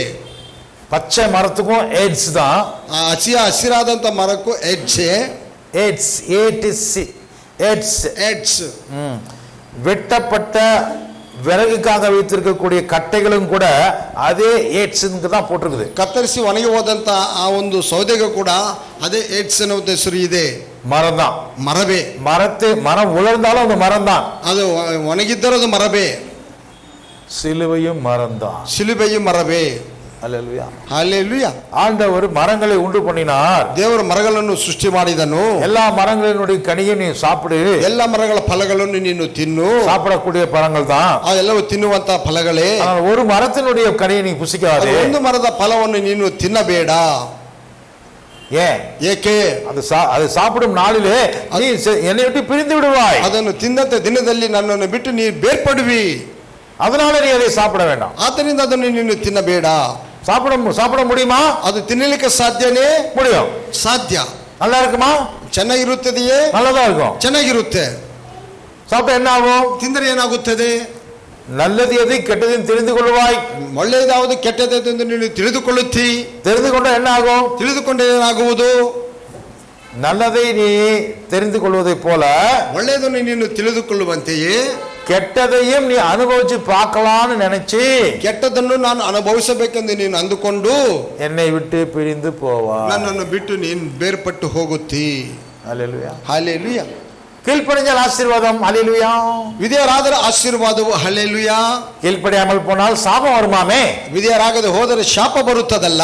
அது என்ன மாதிரி வரும் பார்க்கலாம். ಅದು ಯಾವ ವಿಧವಾಗಿ ಬರುತ್ತದೋ ನೋಡೋಣ. அது என்ன மாதிரி கோபம் ஆண்டவருக்கு வரும் பார்க்கலாம். ಅದು ಯಾವ ವಿಧವಾದಂತ ಕೋಪ ದೇವರು ಬರುತ್ತದೋ ನೋಡೋಣ. மரணம் என்னன்னு பார்க்கலாம். ಮರಣವೇನೆಂದರೆ ನೋಡೋಣ. அந்த சாபம் என்னன்னு பார்க்கலாம். ಆ ಶಾಪವೇನೆಂದು ನೋಡೋಣ. அதையும் பார்ப்பதற்கு உனக்கு என்ன வந்துவிடும்? அறிவு வந்துவிடும். ಅದನ್ನು ನೋಡುವುದಕ್ಕೆ ನಿಮಗೆ ಏನು ಬರುವುದೆಂದರೆ ಜ್ಞಾನವು ಬರುವುದು, ತಿಳುವಳಿಕೆ ಬರುವುದು. எல்லாத்தையுமே டேஸ்ட் பண்ண போனா நீங்க என்ன ஆவீங்க? ಎಲ್ಲವನ್ನು ರುಚಿ ನೋಡಲಿಕ್ಕೆ ಹೋದರೆ ನೀನೇ ಆಗುವಿರಿ. என்ன கிரேசி என்ன ஆகும்? ಏನಾಗುತ್ತದೆ? எல்லாத்தையுமே நான் தெரிஞ்சுக்கணும் அங்கால் அப்புறம் தான் நான் நம்புவேன் அப்படின்னு சொன்னா என்ன ஆவ நீ? ಎಲ್ಲವನ್ನು ನಾನು ತಿಳಿದುಕೊಳ್ಳಬೇಕು ಅಂಕಲ್, ಆವಾಗ ನಾನು ನಂಬುತ್ತೇನೆ ಎಂದು ಹೇಳಿದ್ರೆ ಏನಾಗುವುದು? கிளவி ஆகி செத்து போயிருவேன். ನೀನು ಮುದುಕಳಾಗಿ ಸತ್ತು ಹೋಗುತ್ತಿ. எல்லாத்தையுமே தெரிஞ்சுக்கிறேன் நம்ம நினைக்க கூடாது. ಎಲ್ಲವನ್ನೂ ತಿಳಿದುಕೊಳ್ಳಬೇಕು ಅಂದುಕೊಳ್ಳಬಾರದು. எது தெரிஞ்சா போதும்? ನಾವು ತಿಳಿದುಕೊಂಡು எதை தெரிந்து கொண்டால் போதும். ಯಾವುದನ್ನು ತಿಳಿದುಕೊಂಡರೆ ಸಾಕು. கர்த்தர் சொல்லுவது நல்லது என்று நம்பி, ಯೆಹೋವನು ಹೇಳುವುದನ್ನು ಒಳ್ಳೆಯದೆಂದು ನಂಬಿ அதுக்கு கீழ்ப்படிந்தால் போதும். ಅದಕ್ಕೆ ವಿಧೇಯರಾದರೆ ಸಾಕು. அல்லேலூயா. ಹಲ್ಲೆಲೂಯಾ. அதுதான் ஈசாக்கு செய்தான். ಅದನ್ನೇ ಈಸಾಕನು ಮಾಡಿದನು. அவன் கேட்டுக்கலாம், வேற வேற மாதிரி கேள்விங்க கேட்டுக்கலாம். ಅವನು ಬೇರೆ ಬೇರೆ ವಿಧವಾದಂತಹ ಪ್ರಶ್ನೆಗಳನ್ನು ಕೇಳಬಹುದಾಗಿತ್ತು. என்ன மாதிரி கேள்வி கேட்டுக்கலாம்? ಏನು ಪ್ರಶ್ನೆಗಳು ಕೇಳಬಹುದಾಗಿತ್ತು? எப்படிப்பட்ட கேள்வி எல்லாம் கேட்டிருக்க ಯಾವ முடியும்? ವಿಧವಾದಂತಹ ಪ್ರಶ್ನೆಗಳನ್ನು ಕೇಳಬಹುದಾಗಿತ್ತು? அப்பா அப்பா கழுத்தை தான் இருக்குதா சமுதிரத்து வர்றதுக்கு, எதுக்கு என் மேல வைக்கிறீங்க? ಕತ್ತೆ ಇದೆಯಲ್ಲ ಒತ್ಕೊಂಡು ಬರೋಕೆ ನನ್ನ ಮೇಲೆ ನೀವು ಯಾಕೆ ಇಡುತ್ತೀರಿ சொல்லிருக்கலாமே இல்லையா? ಹೇಳಬಹುದಾಗಿತ್ತಲ್ಲವೇ? அவன் சொல்லல. ಅವನು ಹೇಳಲಿಲ್ಲ. சரி கழுதை விடுங்க, பாவம். ಸರಿ, ಕತ್ತೆ ಬಿಡೋದು ಪಾಪ. இவ்வளோ தூரம் நமக்காக எல்லா வெயிட்டையும் தூக்கிட்டு வந்துச்சு. ಇಲ್ಲಿ ಇಷ್ಟು ದೂರ ನಮಗಾಗಿ ಎಲ್ಲ ಭಾರವನ್ನು ಹೊತ್ತುಕೊಂಡು ಬಂದಿತ್ತು. அது ரெஸ்ட் எடுக்கணும்னு ಅದು விட்டுட்டீங்க. ವಿಶ್ರಾಂತಿ ತೆಗೆದುಕೊಂಡು ಅದನ್ನು ಬಿಟ್ರಿ. ಸರಿ, நமக்கு கூட 2 வேலைக்காரங்க இருக்காங்கல்ல, ನಮ್ಮ ಜೊತೆಲಿ ಇಬ್ಬರು ಕೆಲಸದವರು ಇದ್ದಾರಲ್ಲ, அவங்க கூட சொன்னா எடுத்துட்டு வருவாங்க. ಅವರು ಕೊಟ್ಟರೆ ಅವರು ಮೇಲೆ ತಗೊತ್ತುಕೊಂಡು ಬರುತ್ತಾರೆ. ஏன் அவங்களுக்கு சொல்ல மாட்டேங்கிறீங்க வேலை? ಅವರಿಗೆ ನೀನು ಕೆಲಸವನ್ನು ಹೇಳುತ್ತಿಲ್ಲ. ஏன் என்கிட்டயே கொடுக்குறீங்க? ಏಕೆ ನನ್ನಲ್ಲಿ ಮಾತ್ರ ನೀವು ಕೊಡುತ್ತೀರಾ? அந்த வேலைக்காரங்க என்னை பத்தி என்ன நினைப்பாங்கப்பா? ಆ ಕೆಲಸದವರು ನನ್ನನ್ನು ಕುರಿತು ಏನು ಅಂದುಕೋತಾರಪ್ಪ? வேலைக்காரங்களுக்கு முன்னாடி கூட என் மானத்தை வாங்கிறீங்களே அப்பா. ಆ ಕೆಲಸದವ್ರ ಮುಂದೆ ಕೂಡ ನನ್ನ ಮಾನ ತೆಗೀತಿರಲ್ಲಪ್ಪ. அல்லேலூயா. அல்லேலூயா. என் மகனை வந்து திடீர்னு வாடா கீழே படுறான்னாக்கா அவன் உடனே கீழ்ப்படிவான். ஆனா மனசுக்குள்ள என்ன நினைப்பான்? என்ன நினைப்பான்? ನನ್ನ ಮಗನನ್ನು ಬಂದು ತಕ್ಷಣದಲ್ಲಿ ನೀನು ಸಾಷ್ಟಾಂಗ ಮಲ್ಕೊಳ್ಳ ಅಂತ ಹೇಳಿದ್ರೆ ಅವನು ತಕ್ಷಣ ವಿಧೇಯನಾಗುತ್ತಾನೆ. ಅಂದರೆ ಮನಸ್ಸಿನಲ್ಲಿ ಏನಂದುಕೊಳ್ಳುತ್ತಾನೆ? எங்க அப்பனை போல ஒரு வில்லனா என் வாழ்க்கையில பார்த்ததே இல்லை. ನಮ್ಮ ಅಪ್ಪನಂತ ಕಲಾನಾಯಕನ ನಾನು ಬೇರೆ ಯಾರನ್ನು ನೋಡಿಲ್ಲ. பெரிய பிரசங்கம் பண்றான். ದೊಡ್ಡದಾಗಿ ಉಪದೇಶ ಮಾಡ್ತಾರೆ. ஆவுன்னா வந்து முட்டி போடு, கீழே படு, ಮಾತು ಬಂದ್ರೆ ಸಾಕು, ನೀನು ಮುಟ್ಟಿ ಹಾಕು, ಇಲ್ಲ ಕೆಳಗಡೆ ಮಲಗು, ஏய் வந்து ஷூ போடு, ಬಂದು ಶೂ ಹಾಕು. இப்படி வேலை வாங்குறாரு எங்க அப்பா. ಇವಾಗ ಕೆಲಸ ತಕ್ಕೋತಾರೆ ನಮ್ಮ ಅಪ್ಪ. நானும் பெத்த அப்பனாச்சேன்னு சொல்லி எதுவும் பேச, ನಾನು ನಮ್ಮ ಎತ್ತಪ್ಪ ತಂದೆ ಅಂದ್ಬಿಟ್ಟು ನಾನು ಏನು ಮಾತಾಡ್ತಾ ಇಲ್ಲ. இல்லையா? இல்ல ஏபர் அப்படி சொல்ல மாட்டான். ಇಲ್ಲ, ಇದಾಗ ಮಾಡಲ್ಲ. ஏங்கிட்ட அப்படி சொல்ல மாட்டான். ನನ್ನ ಹತ್ರ ಇದಾಗ ಹೇಳಲ್ಲ. ஒருவேளை வைஃப் போய் சொல்லுவான். ಒಂದು ಪಕ್ಷ ಅವ್ರ ತಾಯಿ ಹತ್ರ ಹೇಳ್ಬಹುದು, ಅವ್ರ ತಾಯಿ ಹತ್ರ ಹೇಳ್ಬಹುದು. நான் சொன்னது அவன் கொண்டாடிட்டு, அவன் கொண்டாடிட்டு சொல்லுவான்னு சொன்னேன். என் ஒய்ஃப்ட்டு சொன்னா என் ஒய்ஃப் என்ன தெரியுமா சொல்லுவா? மகனே நீ என்ன செய்யற, நான் பண்றேன்டா. ನನ್ನ ಹೆಂಡತಿ ಹತ್ರ ಹೇಳಿದ್ರೆ ನಾನೇನು ಮಗ ಏನು ಹೇಳ್ತಾಳೆ ಅಂದ್ರೆ, ಮಗ ನಾನು ಮಾಡ್ತೀನಿ ಕಣೋ, உனக்கு என்ன இந்த தலைவிதி, ನಿನ್ಗೆ ಯಾಕೆ ಈ ಒಂದು ತಲೆ ಭಾರ? நான் தான் கல்யாணம் பண்ணி தொலைச்சிட்டேன், நான் தான் பண்ணி ஆகணும். ನಾನೇ ಮದುವೆ ಮಾಡ್ಕೊಂಡು ಕಷ್ಟಪಡ್ತಿದ್ದೆ, ನೀನು ಹೋಗಪ್ಪ. அப்ப அம்மா அம்மா அம்மா நீ கஷ்டப்படாதம்மா, நானே பண்றேம்மா. ಆಗ ಅಪ್ಪ ಅಮ್ಮ ನೀನು ಕಷ್ಟಪಡ್ಬೇಡಮ್ಮ, ನಾನೇ ಮಾಡ್ತೀನಿ. அவ இந்த கஷ்டத்தை யார்கிட்ட போய் சொல்லுவான்? ஃப்ரீயா? ಈ ಕಷ್ಟಗಳನ್ನ ಯಾರ ಹತ್ರ ಹೋಗಿ ಹೇಳ್ಕೊತಾನೆ? ರಹಸ್ಯವಾಗಿ, ಫ್ರೀಯಾಗಿ பொண்டாட்டி சொல்லுவான். ಹೆಂಡತಿ ಹತ್ರ ಹೇಳ್ಕೊತಾನೆ. நான்லாம் ரொம்ப கஷ்டப்பட்டு வந்திருக்கேம்மா வாழ்க்கையில, ನಾನೆಲ್ಲ ಬಹಳ ಕಷ್ಟಪಟ್ಟು ಬಂದಿದ್ದೆ ನನ್ನ ಜೀವನದಲ್ಲಿ. எங்க அப்பா பத்தி உனக்கு தெரியாது, ನಮ್ಮ ತಂದೆಯ ಕುರಿತು ನಿನಗೆ ಗೊತ್ತಿಲ್ಲ. உனக்கு நீ நினைச்சது ஒரு பெரிய ஒரு பாஸ்டர் ரொம்ப வசனம்லாம் சொல்லுவாரு. ನೀವು ಅಂದ್ಕೊಂಡಿರ್ಬೋದು ನಮ್ಮ ಅಪ್ಪ ದೊಡ್ಡ ಪಾಸ್ಟ್ರು, ಏನೆಲ್ಲ ವಾಕ್ಯಗಳನ್ನ ಹೇಳ್ತಾರೆ. எங்களை படாத பாடு படுத்தினாங்க, ನಮ್ಮನ್ನು ಪಡಬಾರ್ದ ಕಷ್ಟಗಳನ್ನ ಪಡಿಸಿದ್ರು. அபிரகாமே அப்படின்னா பெரிய அப்பா. ಹಾಗಂದ್ರೆ ದೊಡ್ಡ ಹಪ್ಪ. இத்தனை வேலைக்காரங்க இருக்கிறாங்க, இத்தனை ஒரு கழுதை இருக்குது, ஆனா என் மேலேயே கட்டை வச்சுட்டு வர. ಇಷ್ಟು ಕೆಲಸದವರು ಇದ್ದಾರೆ, ಇಷ್ಟು ಕತ್ತೆಗಳಿದೆ, ಆದ್ರೆ ನನ್ನ ಮೇಲೇನೆ ಕಟ್ಟಿಗೆಯನ್ನು ಒರೆಸ್ತಾ ಇದ್ದಾರೆ. அவன் மைண்ட்ல என்ன வந்திருக்கும்? ಅವನ ಮನಸ್ಸಿನಲ್ಲಿ ಏನು ಬಂದಿರಬಹುದು? என் மகனுக்கு நான் எந்த துன்பத்தையும் கொடுக்க கூடாதுன்னு அவன் நினைத்திருந்தால் செஞ்சிருக்க மாட்டான். ನನ್ನ ಮಗನಿಗೆ ಯಾವೊಂದು ಕಷ್ಟವನ್ನು ಕೊಡಬಾರದು ಅಂದುಕೊಂಡಿದ್ರೆ ಅದನ್ನು ಅವನು ಮಾಡುತ್ತಿರಲಿಲ್ಲ. அவன் ஏன் செய்தான்? ಅವನೇನು ಮಾಡಿದ? ஏன் அப்படி செய்தான்? ಏಕ ವಿಧವಾಗಿ ಮಾಡಿದ? அவன் ஆல்ரெடி தன்னுடைய மகனை ஆண்டவருக்கு கொடுத்துட்டான். ಅವನು ಮುಂಚಿತವಾಗಿ ತನ್ನ ಮಗನನ್ನು ದೇವರಿಗೆ ಕೊಟ್ಟನು. அல்லேலூயா. ஹல்லேலூயா. சாகடிச்சிட்டான், ಸಾಯಿಸಿದನು. அதனாலதான் ಆದ್ದರಿಂದಲೇ அந்த மகன் மேலேயே அந்த கட்டைகளை வைத்தான். ತನ್ನ ಮಗನ ಮೇಲೆ ಒಂದು ಕಟ್ಟಿಗೆಗಳನ್ನು ಇಟ್ಟನು. எபிரேய வார்த்தை என்னது? ಇಬ್ಬರು ಪದವು ಯಾವುದದು? ಏಡ್ಸ್. அல்லேலூயா. ಹಾಲೆಲೂಯ. அதே மரம் தான், ಅದೇ ಮರ, பச்சையா இருந்தாலும் எய்ட்ஸ், ಅದು ಹಸರಾಗಿದ್ದರೂ ಏಡ್ಸ್, அது உலர்ந்து போன மரமா இருந்தாலும் ಅದು ಒಣಗಿ ಹೋದಂತ ಮರವಾಗಿದ್ದರೆ ಅದು ಏಡ್ಸ್. கர்த்தருக்கு ஸ்தோத்திரம். ದೇವರ ನಮಗೆ ಸ್ತೋತ್ರವು. இயேசு கிறிஸ்து கூட ಯೇಸು ಕ್ರಿಸ್ತನು ಕೂಡ என்ன வேலை செய்தார்? ಏನು ಕೆಲಸ ಮಾಡಿದನು? மர ಕೆಲಸ. மர வேலை தான் பண்ணார். ಮರ ಕೆಲಸವನ್ನು ಮಾಡಿದನು. மரங்களை வைத்துக் கொண்டு தான் வேலையை செய்தார். ಮರಗಳನ್ನು ನಿಟ್ಟುಕೊಂಡು ಕೆಲಸ ಮಾಡಿದನು. அப்போ அந்த மரத்தினால என்னென்ன அழகழகான ಟೇಬಲ್, ಚೇರ್, ಮೇಜ ಎಲ್ಲ பண்றாரு. ಅವನ ಮರಗಳಿಂದ ಸುಂದರವಾದಂತ ಚೇರು, ಮೇಜು, ಟೇಬಲ್ ಎಲ್ಲ ಮಾಡುತ್ತಿದ್ದನು. மரத்தை வெட்டி கொண்டு வந்த உடனே, ಮರವನ್ನು ಕತ್ತರಿಸಿಕೊಂಡು ಬಂದ ತಕ್ಷಣ அழகா அதை அப்படியே சைஸ் பண்ணி பெரிய பெரிய ಕಟ್ಟೆಗಳಾக பண்ணி ಅದನ್ನು ಸುಂದರವಾಗಿ ಸೈಜ್ ಮಾಡಿ ಒಳ್ಳೆಯ ಒಂದು ದಿನ್ನೆಗಳನ್ನಾಗಿ ಮಾಡಿ அதை வச்சு என்ன பண்ணலாம்னு பிளான் பண்ணுவாரு. ಅದನ್ನು ಇಟ್ಟು ಏನು ಮಾಡಬೇಕೆಂದು ಒಂದು ಪ್ಲಾನ್ ಮಾಡುತ್ತಾನೆ. அப்பொழுது ரோமர்களுடைய அதிகாரிகள் வந்து, ಆಗ ರೋಮರ ಅಧಿಕಾರಿಗಳು ಬಂದು, யாருங்க யேசுவா, யாரே யேசுவா, ಯಾರಿಲ್ಲಿ ಯೇಸುವಾ, ಯಾರಿಲ್ಲಿ ಯೇಸುವಾ? சார் நான் தான் சார். ಸರ್ ನಾನೇ. யார் சொல்றது? ಯಾರು ಹೇಳಿದ್ದು? இயேசு சொல்லுங்க. ಯೇಸು ಹೇಳಿದನು. என்ன சார் வேணும்? ಏನು ಬೇಕು ಸರ್? எனக்கு நல்ல கட்டைகள், பெரிய பெரிய கட்டைகள் வேணும். ನಮಗೆ ದೊಡ್ಡ ದೊಡ್ಡ ಸೈಜಲ್ಲಿ ಕಟ್ಟಿಗೆಗಳು ಬೇಕು. என்னது? ಏನದು? ಏಡ್ಸ್. ಏಡ್ಸ್. எய்ட்ஸ் இல்ல, அது நோய். எய்ட்ஸ். ಏಡ್ಸ್.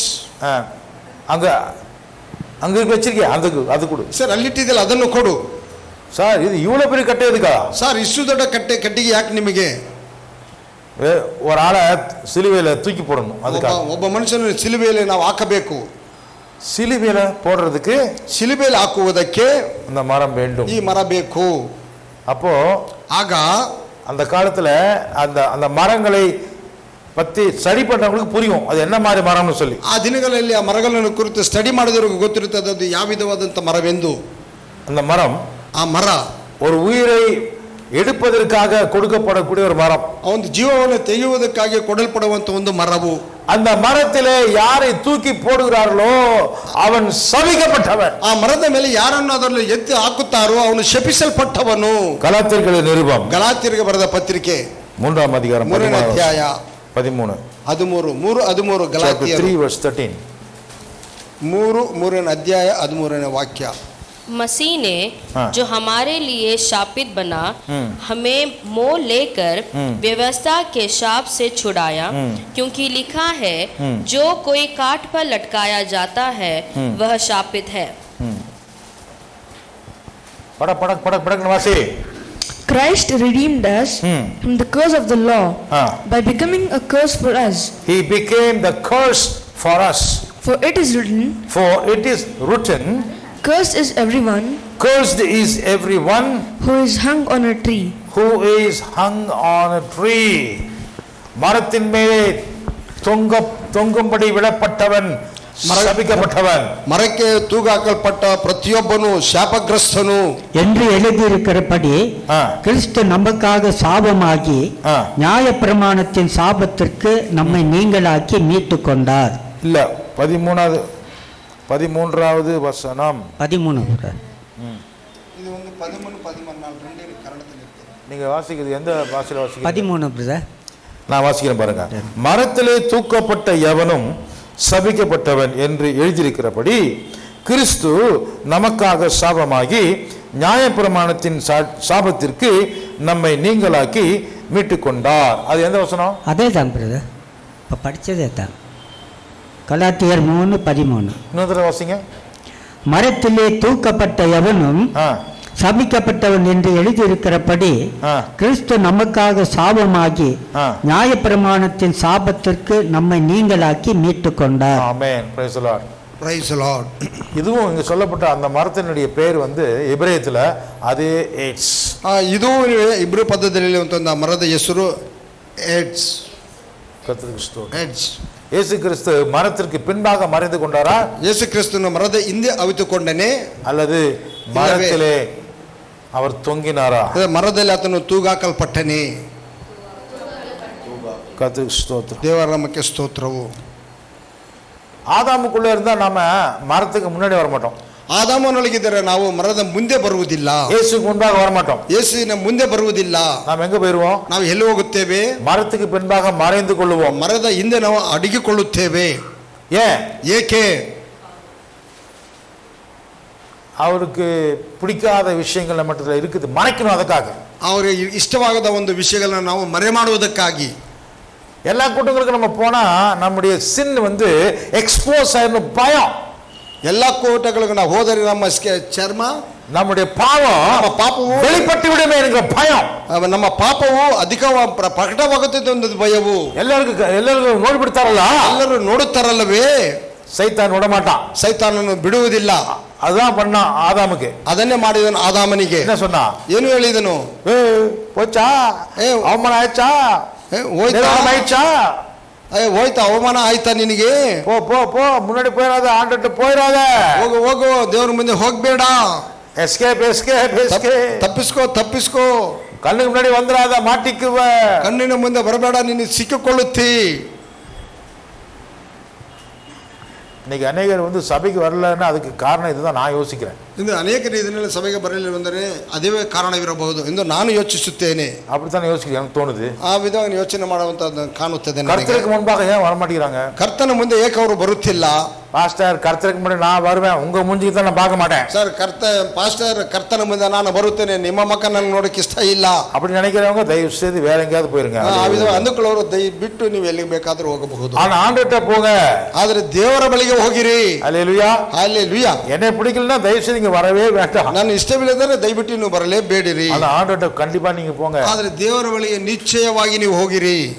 ஆண்டவருக்கு பின்னாடி வரணும்னு சொல்லி ஆண்டவர் விரும்புறவங்க ದೇವರ ಹಿಂದೆ ಬರಲಿಕ್ಕೆ ಇಷ್ಟಪಡುವವರು வரணுமா? ಬರಬೇಕಂತೆ. எப்படி வரணும்? ಹೇಗೆ ಬರಬೇಕು? மத்தேயு எழுதின சுவிசேஷம் ಮತ್ತಾಯನು ಬರೆದ ಸುವಾರ್ತೆ 16 அதிகாரம் 16ನೇ ಅಧ್ಯಾಯ வசனம் 24, ವಾಕ್ಯ 24, 16-24. ಯೇಸು ತನ್ನ ಶಿಷ್ಯರಿಗೆ ಹೇಳಿದ್ದೇನೆಂದರೆ, ಯಾವನಿಗಾದರೂ ನನ್ನ ಹಿಂದೆ ಬರುವುದಕ್ಕೆ ಮನಸ್ಸಿದ್ದರೆ ಅವನು ತನ್ನನ್ನು ನಿರಾಕರಿಸಿ ತನ್ನ ಶಿಲುಬೆಯನ್ನು ಹೊತ್ತುಕೊಂಡು ನನ್ನ ಹಿಂದೆ ಬರಲಿ. Amen. Then Jesus said to his disciples, if anyone would come after me, he must deny himself and take up his cross and follow me. Amen. तब यीशु ने अपने चेलों से कहा, यदि कोई मेरे पीछे आना चाहे तो अपने आप का इनकार करे और अपना क्रूस उठाए और मेरे पीछे हो ले. அல்லேலூயா. அப்பொழுது இயேசு தம்முடைய சீடர்களை நோக்கி, ஒருவன் என்னை பின்பற்றி வர விரும்பினால் அவன் தன்னைத்தான் வெறுத்து தன் சிலுவை எடுத்துக்கொண்டு என்னை பின்பற்ற கடவன். ஆமென். అప్పుడు యేసు తన శిష్యులను చూచి, ఎవడైనను నన్ను వెంబడింప గోరిన ఎడల తన్ను తాను ఉపేక్షించుకొని తన శిలువనెత్తుకొని నన్ను వెంబడింపవలెను. ஆமென். முன்னாடி ಮುಂದೆ ಯೇಸು, எனக்கு பின்னாடி ನನಗೆ ಹಿಂದೆ சிலுவை, ரெண்டுக்கு நடுவுல நான் ஜாம் ஆகணும். ಈ ಎರಡಕ್ಕೂ ಮಧ್ಯೆ ನಾನು ಜಜ್ಜಿ ಹೋಗುತ್ತೇನೆ. அல்லேலூயா. ஹல்லேலூயா. அப்படி போனாதான், ಆ ವಿಧವಾಗಿ ಹೋದರೇನೆ என்னுடைய பாவங்கள் அவருக்கு முன்பாக தெரியும்படி நான் ನಿರ್ವಾಣமாக இருந்தா ತಪ್ಪಿಲ್ಲ. ನನ್ನ ಪಾಪಗಳು ಆತನಿಗೆ ಕಾಣುವಂತೆ ನಾನು ಬೆತ್ತಲೆಯಾಗಿದ್ದರೆ ತಪ್ಪಲ್ಲ. அவர் என்னை பார்த்தால் என்னை மூடுவார், ನನ್ನನ್ನು ಆತನು ನೋಡಿದರೆ ನನ್ನನ್ನು ಮುಚ್ಚುವನು, என்னை அவர் சரி பண்ணுவார், ನನ್ನನ್ನು ಆತನು ಸರಿ ಮಾಡುವನು. இதற்காகத்தான் சிலுவை எடுத்துக்கிட்டு வா என்று சொல்றார். ಇದಕ್ಕಾಗಿ ಸಿಲುಬೆಯನ್ನು ಹೊತ್ತುಕೊಂಡು ಬಾ ಎಂದು ಹೇಳುತ್ತಾನೆ. இன்னைக்கு அநேகருக்கு சிலுவை எடுத்துட்டு வர்றதுக்கு ரிஸ்க் எடுக்க மாட்டான் பாஸ்டர். ಆದರೆ ಅನೇಕರು ಇದನ್ನೆಲ್ಲ ಸಿಲುಬೆ ಹೊತ್ತುಕೊಂಡು ಬರುವುದಕ್ಕೆ ನಾನು ಕಷ್ಟಪಡುವುದಿಲ್ಲ ಪಾಸ್ಟರ್. அதெல்லாம் எனக்கு முடியாது, ಅದೆಲ್ಲ ನನ್ನಿಂದ ಸಾಧ್ಯ ಇಲ್ಲ. ரொம்ப எங்களை கஷ்டப்படுத்த கூடாது, ನಮ್ಮನ್ನು ಬಹಳ ನೀವು ಹಿಂಸೆ ಪಡಿಸಬಾರ್ದು. ಹಿಂಸೆங்கிற ஒரே வழிதான் இன்பத்துக்கு. ಹಿಂಸೆ ಇಲ್ಲದ ಒಂದೇ ಒಂದು ಮಾರ್ಗ இல்ல, ಹಿಂಸೆ வழியா தான் இன்பத்தை அடைய முடியும். ಹಿಂಸೆ ಮಾರ್ಗವಾಗಿ ನಾವು ಸಂತೋಷವನ್ನು ಪಡೆದುಕೊಳ್ಳಬಹುದು. கர்த்தருக்கு பின்பாக நம்ம போறது ಹಿಂಸೆ தான். ಕರ್ತನ ಹಿಂದೆ ನಾವು ಹೋಗುವುದು ಹಿಂಸೆಯೇ. அப்படி போனா ஏன் கஷ்டமா இருக்குது? ಆ ವಿಧವಾಗಿ ಹೋದರೆ ಏಕೆ ಕಷ್ಟಕರವಾಗಿದೆ? நம்ம மானத்தை எடுக்கிறாங்க, நம்ம அவமானப்படுத்துறாங்க, நமக்கு வெக்கமா போகுது, பயமா இருக்குது, ನಮ್ಮ ಮಾನ ತೆಗೆಯುತ್ತಾರೆ, ನಮ್ಮ ನಾಚೆ ಆಗುತ್ತದೆ, ನಮಗೆ ಭಯವಾಗಿದೆ. சிலுவை எடுத்துக்கொண்டு போவதற்கு அநேகருக்கு விருப்பம் இல்லாத ஒரே காரணத்தினாலதான் ஊழியத்துக்கு நிறைய பேர் வர மாட்டேங்கிறாங்க. ಸಿಲುವೆಯನ್ನು ಹೊತ್ತುಕೊಂಡು ಹೋಗೋದಕ್ಕೆ ಇಷ್ಟವಿಲ್ಲದೆ ಒಂದೇ ಒಂದು ಕಾರಣ ಇದೆ, ಅನೇಕರು ಸೇವೆಗಳಿಗೆ சிலுவை எடுத்துக்கொண்டு ಹೋಗುವುದು ಇಷ್ಟವಿಲ್ಲದೆ ಇರುವ ಒಂದೇ ಕಾರಣದಿಂದಲೇ ಅನೇಕರು ದೇವರ ಸೇವೆಯನ್ನು ಮಾಡುವುದಿಲ್ಲ, ದೇವರ ಸೇವೆಗೆ ಒಪ್ಪಿಸಿಕೊಡುವುದಿಲ್ಲ, ಅನೇಕ ஊழியத்துக்கு வராமல் இருப்பதற்கு என்ன காரணம்னா சிலுவை ಸಂಬಂಧದಲ್ಲಿ ನನಗೆ ಇಷ್ಟ கிடையாது. ಅನೇಕರು ಸೇವೆಗಳಿಗೆ ಬರದೇ ಇರುವುದಕ್ಕೆ ಕಾರಣವೇನೆಂದರೆ ಸೇವೆ ಮಾಡುವುದಕ್ಕೆ ಇಷ್ಟವಿಲ್ಲ. ಸೇವೆಯನ್ನು ಮಾಡುವುದಕ್ಕೆ ಇಷ್ಟವಿಲ್ಲ, ಏಕೆಂದರೆ ಸಿಲುವೆಯನ್ನು ಹೊತ್ತುಕೊಂಡು ಬರುವುದಕ್ಕೆ ನನಗೆ ಇಷ್ಟವಿಲ್ಲ. சிலுவை தூக்குறதுக்கு இஷ்டம் இல்லாதனால, சிலுவைಯನ್ನು ಹೊತ್ತುವುದಕ್ಕೆ ಇಷ್ಟವಿಲ್ಲದೆ ಇರುವುದರಿಂದ நான் ஃப்ரீ பேர்டா இருந்துருங்க, சர்ச்சுக்கு மட்டும் வந்தா காணிக்க வாங்கிக்கங்க, விட்டுருக்கானே ஆளு, நான் ஊழியத்துக்குலாம் நான் வர மாட்டேன், செய்ய மாட்டேன். ನಾನು ಫ್ರೀ ಬರ್ಡ್ ಆಗಿರುತ್ತೇನೆ, ನಾನು ಆರುವಂತ ಅಕ್ಕಿ ಆಗಿರುತ್ತೇನೆ, ನನ್ನ ಸೇವೆಗಳಿಗೆ ನಾನು ಬರುವುದಿಲ್ಲ, ನನ್ನ ಬಿಟ್ಟು ಬಿಡಿ. ಯೇಸು சொல்றாரு, ಯೇಸು ಹೇಳುತ್ತಾನೆ, நீ சிலுவை எடுத்துக்கிட்டு எனக்கோட சேர்ந்து நீ வந்து நீ அடி வாங்கினா, அவமானப்பட்டா, துன்பப்பட்டா, வெக்கப்படாம அதை செய்ய. ನೀನು ಸಿಲುವೆಯನ್ನು ಹೊತ್ತುಕೊಂಡು ನನ್ನನ್ನು ಹಿಂಬಾಲಿಸಿ ಬರುವುದಾದರೆ, ನೀನು ಏಟು ಬಿದ್ದರೆ, ನಿನ್ನೆ ಉಗಿದರೆ, ನಿನ್ನ ಒಡೆದರೆ, ನೀನು ಹೊಡೆದರು, ಹಿಂಸಿಸಿದರು, ಅವಮಾನಪಡಿಸಿದರು, ನೀನು ಸಂತೋಷವಾಗಿ ನಾಚಿಕೆಯಲ್ಲಿ ಅದನ್ನು ಅನುಭವಿಸು. ஹல்லேலூயா, ஹல்லேலூயா, ஹல்லேலூயா. அப்படிப்பட்டவனுக்கு தான் ಆ ವಿಧವಾದವನಿಗೆ ஆபிரகாமுக்கு ஆசீர்வாதமும் கிடைக்கும். ಅಬ್ರಹಾಮನಿಗೆ ಇದ್ದಂತ ಆಶೀರ್ವಾದಗಳು ದೊರಕುವುದು. 1 பேதுரு 1 ಪೇತ್ರನು 4ನೇ ಅಧ್ಯಾಯ 4ನೇ ಅಧ್ಯಾಯ ವಚನ 16 ವಾಕ್ಯ 16, 4:16. 1 ಪೇತ್ರನು chapter 4 verse 16. 1 Peter 4:16. 1 ಪೇತ್ರನು. पर यदि मसीह होने के कारण दुख पाए तो लज्जित ना हो, पर इस बात के लिए परमेश्वर की महिमा करे. परमेश्वर के महिमा करे. However, if you suffer as a Christian, do not be ashamed. Do not be ashamed. But praise God that you bear that name. ಆದರೆ ಕ್ರೈಸ್ತನಾಗಿ ಬಾಧೆ ಪಟ್ಟರೆ ಅವನು ನಾಚಿಕೆ ಪಡದೆ ಆ ಹೆಸರಿನಿಂದಲೇ ದೇವರನ್ನು ಘನಪಡಿಸಲಿ. ஒருவன் கிறிஸ்தவனாய் இருப்பதினால் பாடுபட்டால் வெட்கப்படாமல் இருந்து அதி நிமித்தம் தேவனை మహిమపడుత கடவன். ఆమేన్. ఎవడైనను క్రైస్తవుడనైనందుకు బాధ అనుభవించిన ఎడల అతడు సిగ్గుపడక ఆ పేరును బట్టియే దేవుని మహిమపరచవలెను. ఆమేన్. హల్లెలూయా, ஹல்லேலூயா. ஆதாம் வந்து என்ன பண்ணா? ஆதாமನು ಬಂದು ಏನು ಮಾಡಿದನು? தன் ನಿರ್ವಾಣಿயா இருப்பதை கர்த்தருக்கு முன்பாக காட்டக்கூடாது என்று சொல்லி, ತಾನು ಬೆತ್ತಲಾಗಿ ಇರುವುದನ್ನು ದೇವರ ಮುಂದೆ ತೋರಿಸಬಾರದೆಂದು ಹೇಳಿ அவன் மரத்துக்கு பின்னாடி போய் மறைந்து கொண்டான். ಅವನು ಮರದಿಂದ ಹೋಗಿ ಅವನು ಅಡಗಿಕೊಂಡನು. மறைக்கிறவன் வாழ்வடைய மாட்டான். ಮರೆಯಾಗಿರುವವನು ಬಾಳುವುದಿಲ್ಲ. நீதிமொழிகள் ಜ್ಞಾನೋಕ್ತಿಗಳು 28 ವಚನ 13 ವಾಕ್ಯ 13, 28, 13 28, ಜ್ಞಾನೋಕ್ತಿಗಳು. 13. ದೋಷಗಳನ್ನು ಮುಚ್ಚಿಕೊಳ್ಳುವವನಿಗೆ ಶುಭವಾಗದು, ಅವುಗಳನ್ನು ಒಪ್ಪಿಕೊಂಡು ಬಿಟ್ಟು ಬಿಡುವವನಿಗೆ ಕರುಣೆ ದೊರೆಯುವುದು. கர்த்தருக்கு ஸ்தோத்திரம். ದೇವರ ನಾಮಕ್ಕೆ ಸ್ತೋತ್ರವು. மறைத்து மறைத்து மறைத்து எவ்வளவு நாளைக்கு நீங்க மறைச்சு வாழுவீங்க? ಮರೆಯಾಗಿ ಎಷ್ಟು ದಿನದವರೆಗೆ ನೀವು ಬಾಳುತ್ತೀರಾ? சந்தோஷமா வாழ முடியுமா? ಸಂತೋಷವೇ ಬಾಳಲಿಕ್ಕೆ ಸಾಧ್ಯನೇ? கர்த்தருக்கு முன்பாக நிர்வாணியா வாங்க. ಯೆಹೋವನ ಮುಂದೆ ನೀವು ಬೆತ್ತಲೆಯಾಗಿ ಬನ್ನಿರಿ. கர்த்தர் உங்களுடைய அவமானத்தை மூடுவார். ಕರ್ತನು ನಿಮ್ಮ ಒಂದು ಅವಮಾನವನ್ನು ಮುಚ್ಚುವನು. அவன் விளக்கப்பட்ட கனியை சாப்பிட்டு விலகி போனான். ಅವನು ಬೇಡವೆಂದು ಹೇಳಿದಂತ ಫಲವನ್ನು ತಿಂದು ಅವನು ಬೇರೆಯಾಗಿ ಹೋದನು. ஆனால் இயேசு சொன்னதை கேட்டு நம்பி வருகிறவன், ಆದರೆ ಯೇಸು ಕ್ರಿಸ್ತನು ಕೇಳಿ ನಂಬಿ ಬರುವವನು, நான் துக்கமடைஞ்சாலும் பரவாயில்ல, அவமானப்பட்டாலும் பரவாயில்ல என்று வருகிறானே, அவன் என்ன செய்கிறான்? ನಾನು ದುಃಖಪಟ್ಟರೂ ಪರವಾಗಿಲ್ಲ, ಅವಮಾನಪಟ್ಟರೂ ಪರವಾಗಿಲ್ಲ ಎಂದು ಹೇಳಿ ಬರುತ್ತಾನಲ್ಲವೇ, ಅವನು ಏನು ಮಾಡುತ್ತಾನೆ? அவன் ஜீவ விருட்சத்தின் கனியை புசிப்பான். ಅವನು ಜೀವ ವೃಕ್ಷದ ಫಲವನ್ನು ಅವನು ತಿನ್ನುವನು. அல்லேலூயா, ஹalleluya. வெளிப்படுத்தின விசேஷம் ಪ್ರಕಟಣೆ 22ನೇ ಅಧಿಕಾರ 2ನೇ ಅಧ್ಯಾಯ 7ನೇ ವಚನ 7ನೇ ವಾಕ್ಯ 2:7. ಪ್ರಕಟಣೆ. जिसके कान हो वह सुन ले कि आत्मा कलीसियाओं से क्या कहता है. जो जय पाए मैं उसे उस जीवन के पेड़ में से जो परमेश्वर के स्वर्गलोक में है फल खाने को दूंगा. आमेन. Behold, I am coming soon. Blessed is he who keeps the words of the prophecy in this book. எந்த வசனம் படிக்கிறப்பா? 22:7. Chapter 2 verse 7. ದೇವರಾತ್ಮನು ಸಭೆಗಳಿಗೆ ಹೇಳುವುದನ್ನು ಕಿವಿಯುಳ್ಳವನು ಕೇಳಲಿ. ಯಾವನು ಜಯ ಹೊಂದುತ್ತಾನೋ ಅವನಿಗೆ ದೇವರ ಪರದೈಸಿನಲ್ಲಿರುವ ಜೀವದಾಯಕ ವೃಕ್ಷದ ಹಣ್ಣನ್ನು ತಿನ್ನುವುದಕ್ಕೆ ಕೊಡುವೆನು. ஆவியானவர் சபைகளுக்கு சொல்லுகிறதை காது உள்ளவன் கேட்க கடவன். ஆ.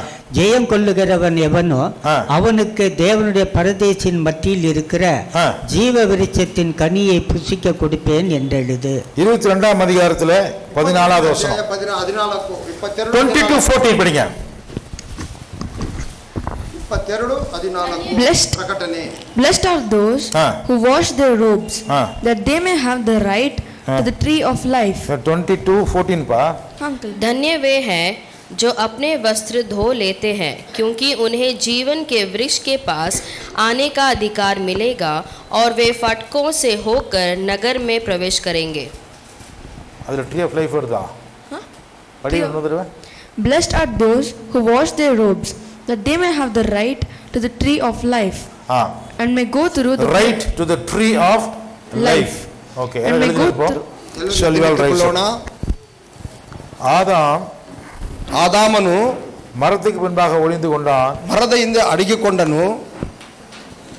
இயேசு கிறிஸ்து ಯೇಸು ಕ್ರಿಸ್ತನು ஜீவ விருட்சத்தை நமக்கு கொடுத்து ಜೀವ ವೃಕ್ಷವನ್ನು ನಮಗೆ ಕೊಟ್ಟು நம்மை வாழ வைக்கின்றார். ನಮ್ಮನ್ನು ಬಾಳಿಸುವವನಾಗಿದ್ದಾನೆ. ரெண்டுக்கும் நடுவுல ಎರಡಕ್ಕೂ ಮಧ್ಯದಲ್ಲಿ நாம் சிலுவை என்கிற மரத்தை சுமந்து கொண்டு ಶಿಲುಬೆ ಎನ್ನುವಂತ ಒಂದು ಮರವನ್ನು ನಾವು ಹೊತ್ತುಕೊಂಡು நாம் அவருக்கு பின்பாக சென்றால் ನಾವು ಆತನನ್ನು ಹಿಂಬಾಲಿಸಿ ಹೋದರೆ நமக்கு ஜீவ விருட்சம் கிடைக்கும். ನಮಗೆ ಜೀವ ವೃಕ್ಷವು ದೊರಕುವುದು. ஆதாமுக்குள்ளே ಆದಾಮನೊಳಗೆ நாம் மறைந்து பாவியாக கோழையாக வாழ்கிறோம். ನಾವು ಮರೆಯಾಗಿ ನಾವು ಹೇಡಿಗಳಾಗಿ ಜೀವಿಸುತ್ತೇವೆ. ನಾವು இயேசு ಜೀವಿಸುವವರಾಗಿದ್ದೇವೆ. கிறிஸ்துவை பின்பற்றுகிறவன் வீரனாக வருகிறான். ಯೇಸು ಕ್ರಿಸ್ತನ ಹಿಂಬಾಲಿಸುವವನು ವೀರನಾಗಿ ಬರುತ್ತಾನೆ. தன்னுடைய அவமானத்தை குறித்து அவன் கவலைப்படுவதில்லை. ತನ್ನ ಅವಮಾನವನ್ನು ಕುರಿತು ಅವನನ್ನು ಚಿಂತೆ ಪಡುವುದಿಲ್ಲ.